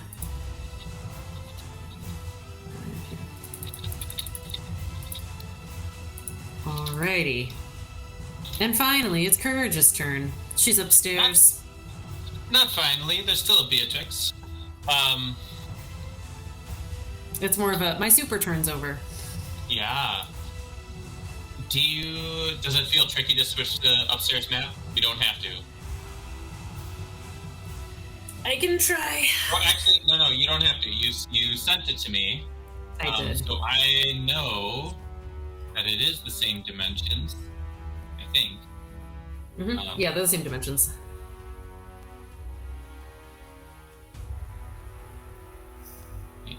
Yeah, okay. So I think I'm around there. Weapon is around... Yep, that's about it. Okay. So looking at the upstairs map, there's a window. So if I hear some yell, if I might... the lower one is open. I don't think this one is. If it is, that's cool. I thought that was the one you opened. I'll take it. Hearing some scuffling outside, we'll go to the window and see, I presume, Ismark and Arena chasing down this creature. Yep. So I think I would have had to stow my mace to grab the rope net. And seeing this will...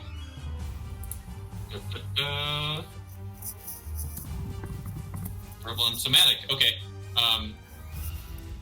Will bring my shield up to the window and will ask Shantea to end this abomination and shoot a guiding bolt. Cool.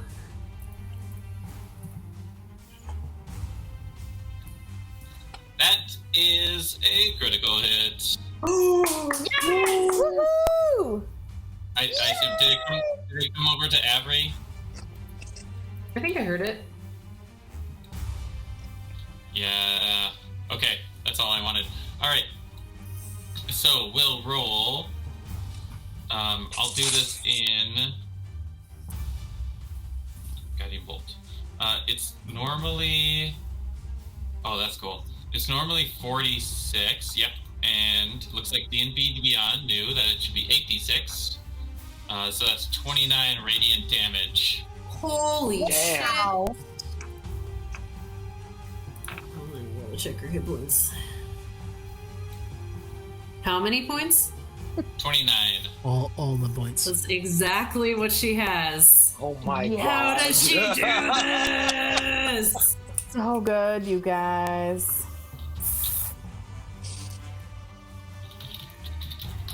Way to save that.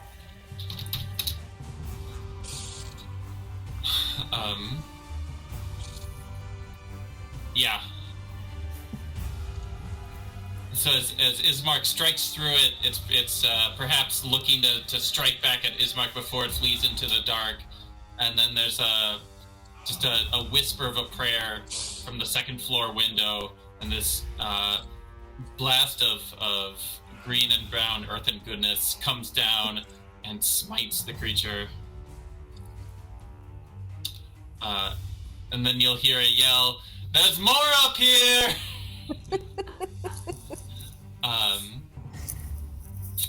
And could I ask, now seeing the first floor map, which I hadn't looked at before,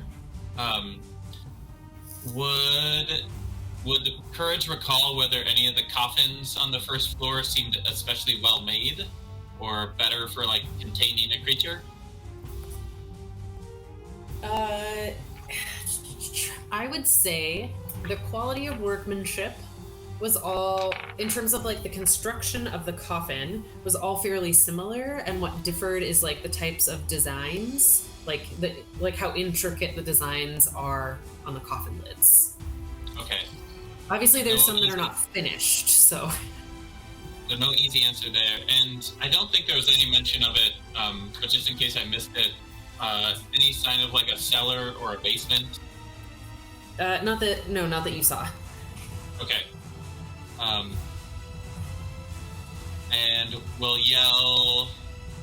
So I think it's relevant that, I think you guys told me that we're in the town square, and there's a stockade with stuff. You're not in the town square. You're like next. You're not in the town square with the stockade. You're in like a shopping area that's nearby, but not in the same spot. Oh, okay, good to know. So there's stores, but not the stockades. All right, that's good to know from the map. We'll return back to the mostly open box to, in future, tie that creature up. That'll end my turn. Okay. Amazing. Oh, he's a Miles, such a big voice.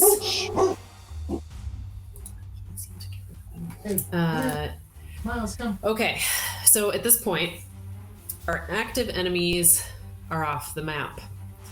I can give you a sense of like what the trajectory looks like from a big picture standpoint, and we can decide if it's something that we want to play out in terms of rounds, if we want to like pause initiative for a bit and come back into it. So the turn undead I think is still up, and we're currently in round 6. It'll last another 7 rounds before they start making attempts. The one box that Courage is next to upstairs is pretty damaged, and it looks like that vampire, as soon as it's not under the influence of turn undead, will appear. And there were 3 more crates. There were 3 total more crates that you recall, so 2 others that would pop out eventually. I would say those of you, Courage, you can hear out the window the sound of the alarm being raised at the gate that's somewhat nearby in the east. So big picture, because you guys were yelling out the window, people did overhear and alerted the militia, and they're on their way. They will arrive at about the same time that turn undead goes down. So we can take a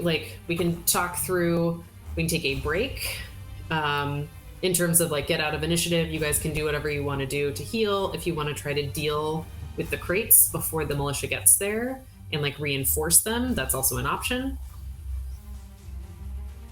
Them getting out in when turn undead goes away assumes you do nothing else to the crates and that they're in like status quo situation. It feels like we should reinforce the crates as much as possible. Feels like we should light this entire coffin maker shop on fire. Maybe you're muted. So, I think we should set the whole building on fire. Burn this mother down. Not the coffin maker. Lucian's gonna start tipping candles over. Oh, okay. Damn. Well, okay, if you are going to do that, then we are going to stay in initiative. I think makes sense because it's still like a hostile action. It was more of a like, if you guys were just going to regroup and heal, we'd sort of fast forward some of the turns, but... it's also, I realize it's 9 o'clock. We can also pause here on a moment of victory and come back to it. What would we like to do? Maybe we pause here if there's still potentially 3 more vampires in there and militia on the way. And yeah, that might be the move. That might be the move. I would just vote we give Beatrix her turn. Yeah, I agree. That makes sense. Yeah, so that we're at the top of the round. Right. Okay. What would Beatrix do though? Because I would just heal myself, but I'm all out of slots. Do I? Well, I mean, your lay on hands is also, not a don't know, spell slot. You also don't that's know true. what happened outside. Like Yeah. you can't see what just happened. Courage yells, Okay.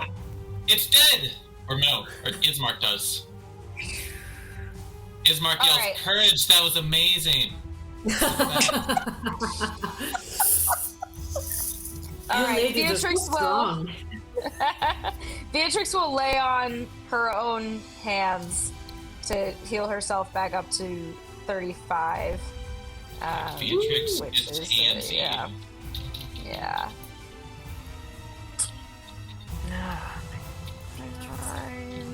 Beatrix gets handsy with herself. Yeah. Love Just that. dancing with myself. Oops. Okay. Beatrix, what's your AC? 18. Thank you. And 35 HP. Uh-huh. And you're back up to the 35. I'm just doing it from outside Yep. selection. There we go.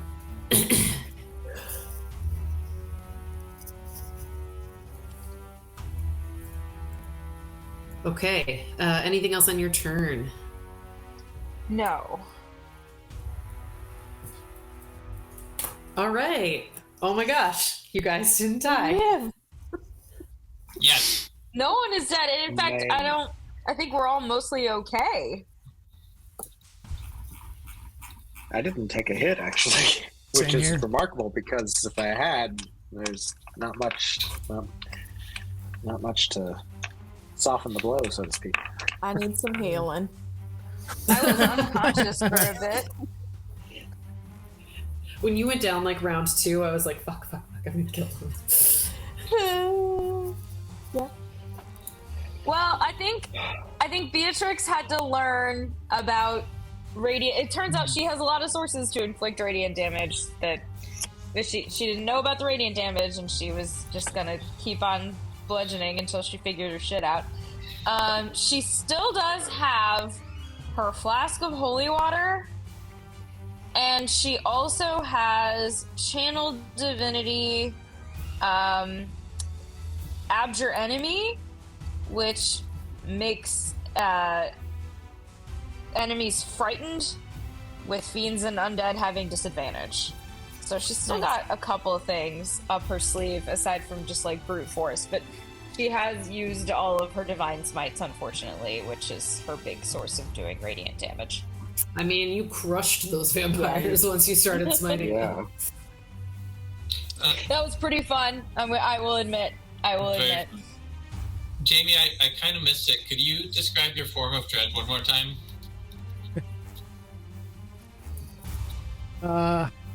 Well, I would just reference the picture, to be honest. Ooh. It should be in your handouts. Mm-hmm. The picture in my handouts? Wow. Is there a way, like, could we rest while reinforcing crates? Is that doable? Nah. No. It is say no. not, because it's too quick. So a short rest takes like an hour, I think is the general idea. Okay.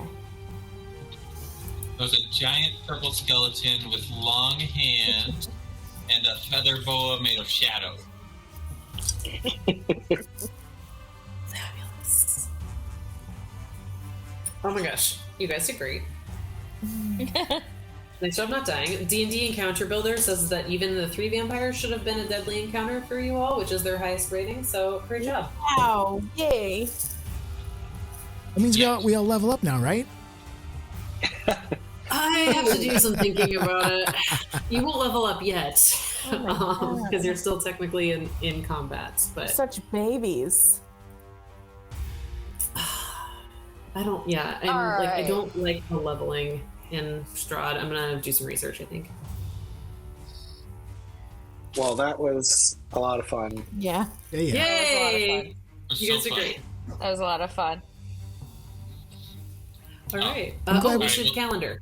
I'm just glad we didn't have to say goodbye to anybody. Yeah. No, everybody's okay. I am Well, some people got bit. We'll see if they turn. I know, that's what I'm afraid of. Ooh. I'm a vampire now.